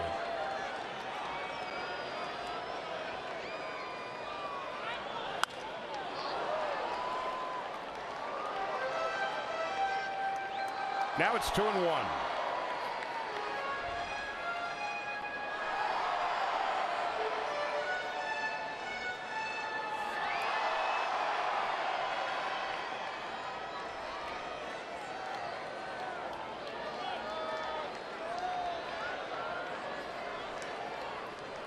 Two out in the bottom of the 11th.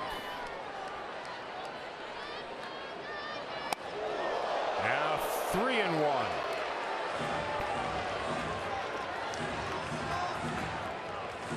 Hervis Solardi just came off the disabled list today. Would bat next if Sal walks Wallace and the base is loaded. That's the winning run, Will Myers. Solardi, a switch hitter.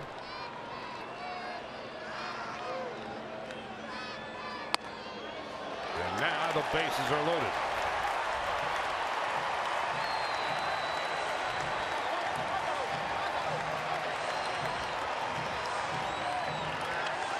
With 3 batters to get 1 out, now you've got 1 batter to get 1 out. A little discussion might be coming with Rick Honeycutt.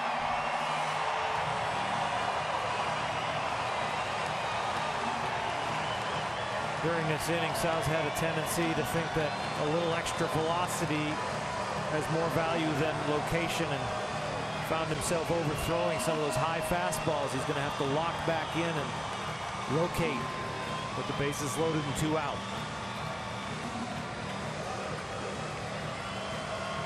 The late great Skip Carey, longtime voice of the Atlanta Braves, in situations like this would say the bases are loaded, and I wish I was too.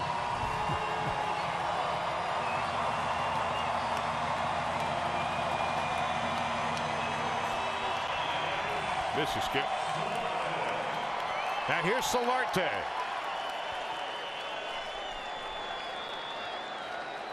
This is just his 6th game of the year. Blew out his hamstring the first week of the season. With a chance to win it.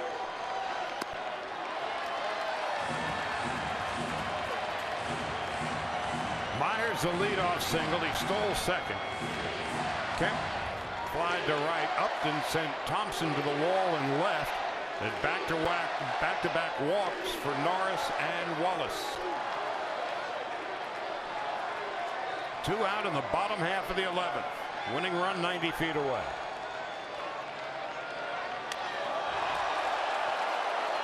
Sal is all over the map. You have to attribute that pitch to over-trying or nerves.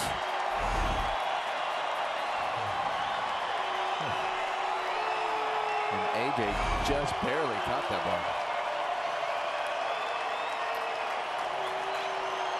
With as erratic as he's been with his command in the last few hitters, you got to believe Solarte is keyholing them or taking automatically. 2-0. Got Hervis Solarte. 3-0.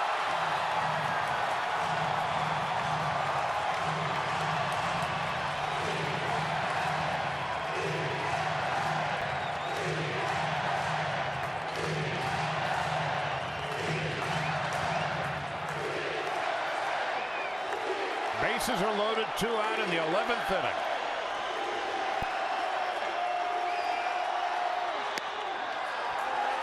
For the second time in as many nights, a gut-wrenching loss for the Dodgers.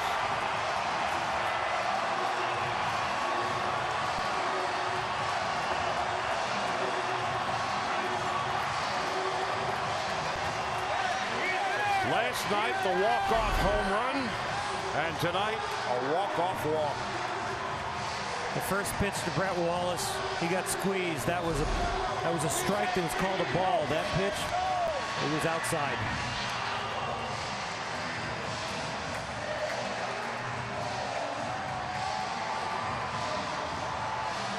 Well, this will be your Lexus play of the game. Ball 4. Solarte stepped out of the box. Home plate umpire Chris Guccione never signaled for time. And the pitch way outside. Well, that's a wrap for us from San Diego. For Oral Hershiser, Nomar Garcia-Parra, and Alana Rizzo, I'm Charlie Steiner saying good night and goodbye. We'll see you again tomorrow. But first, we will send it back to Access Sportsnet Dodgers, brought to you by Nissan.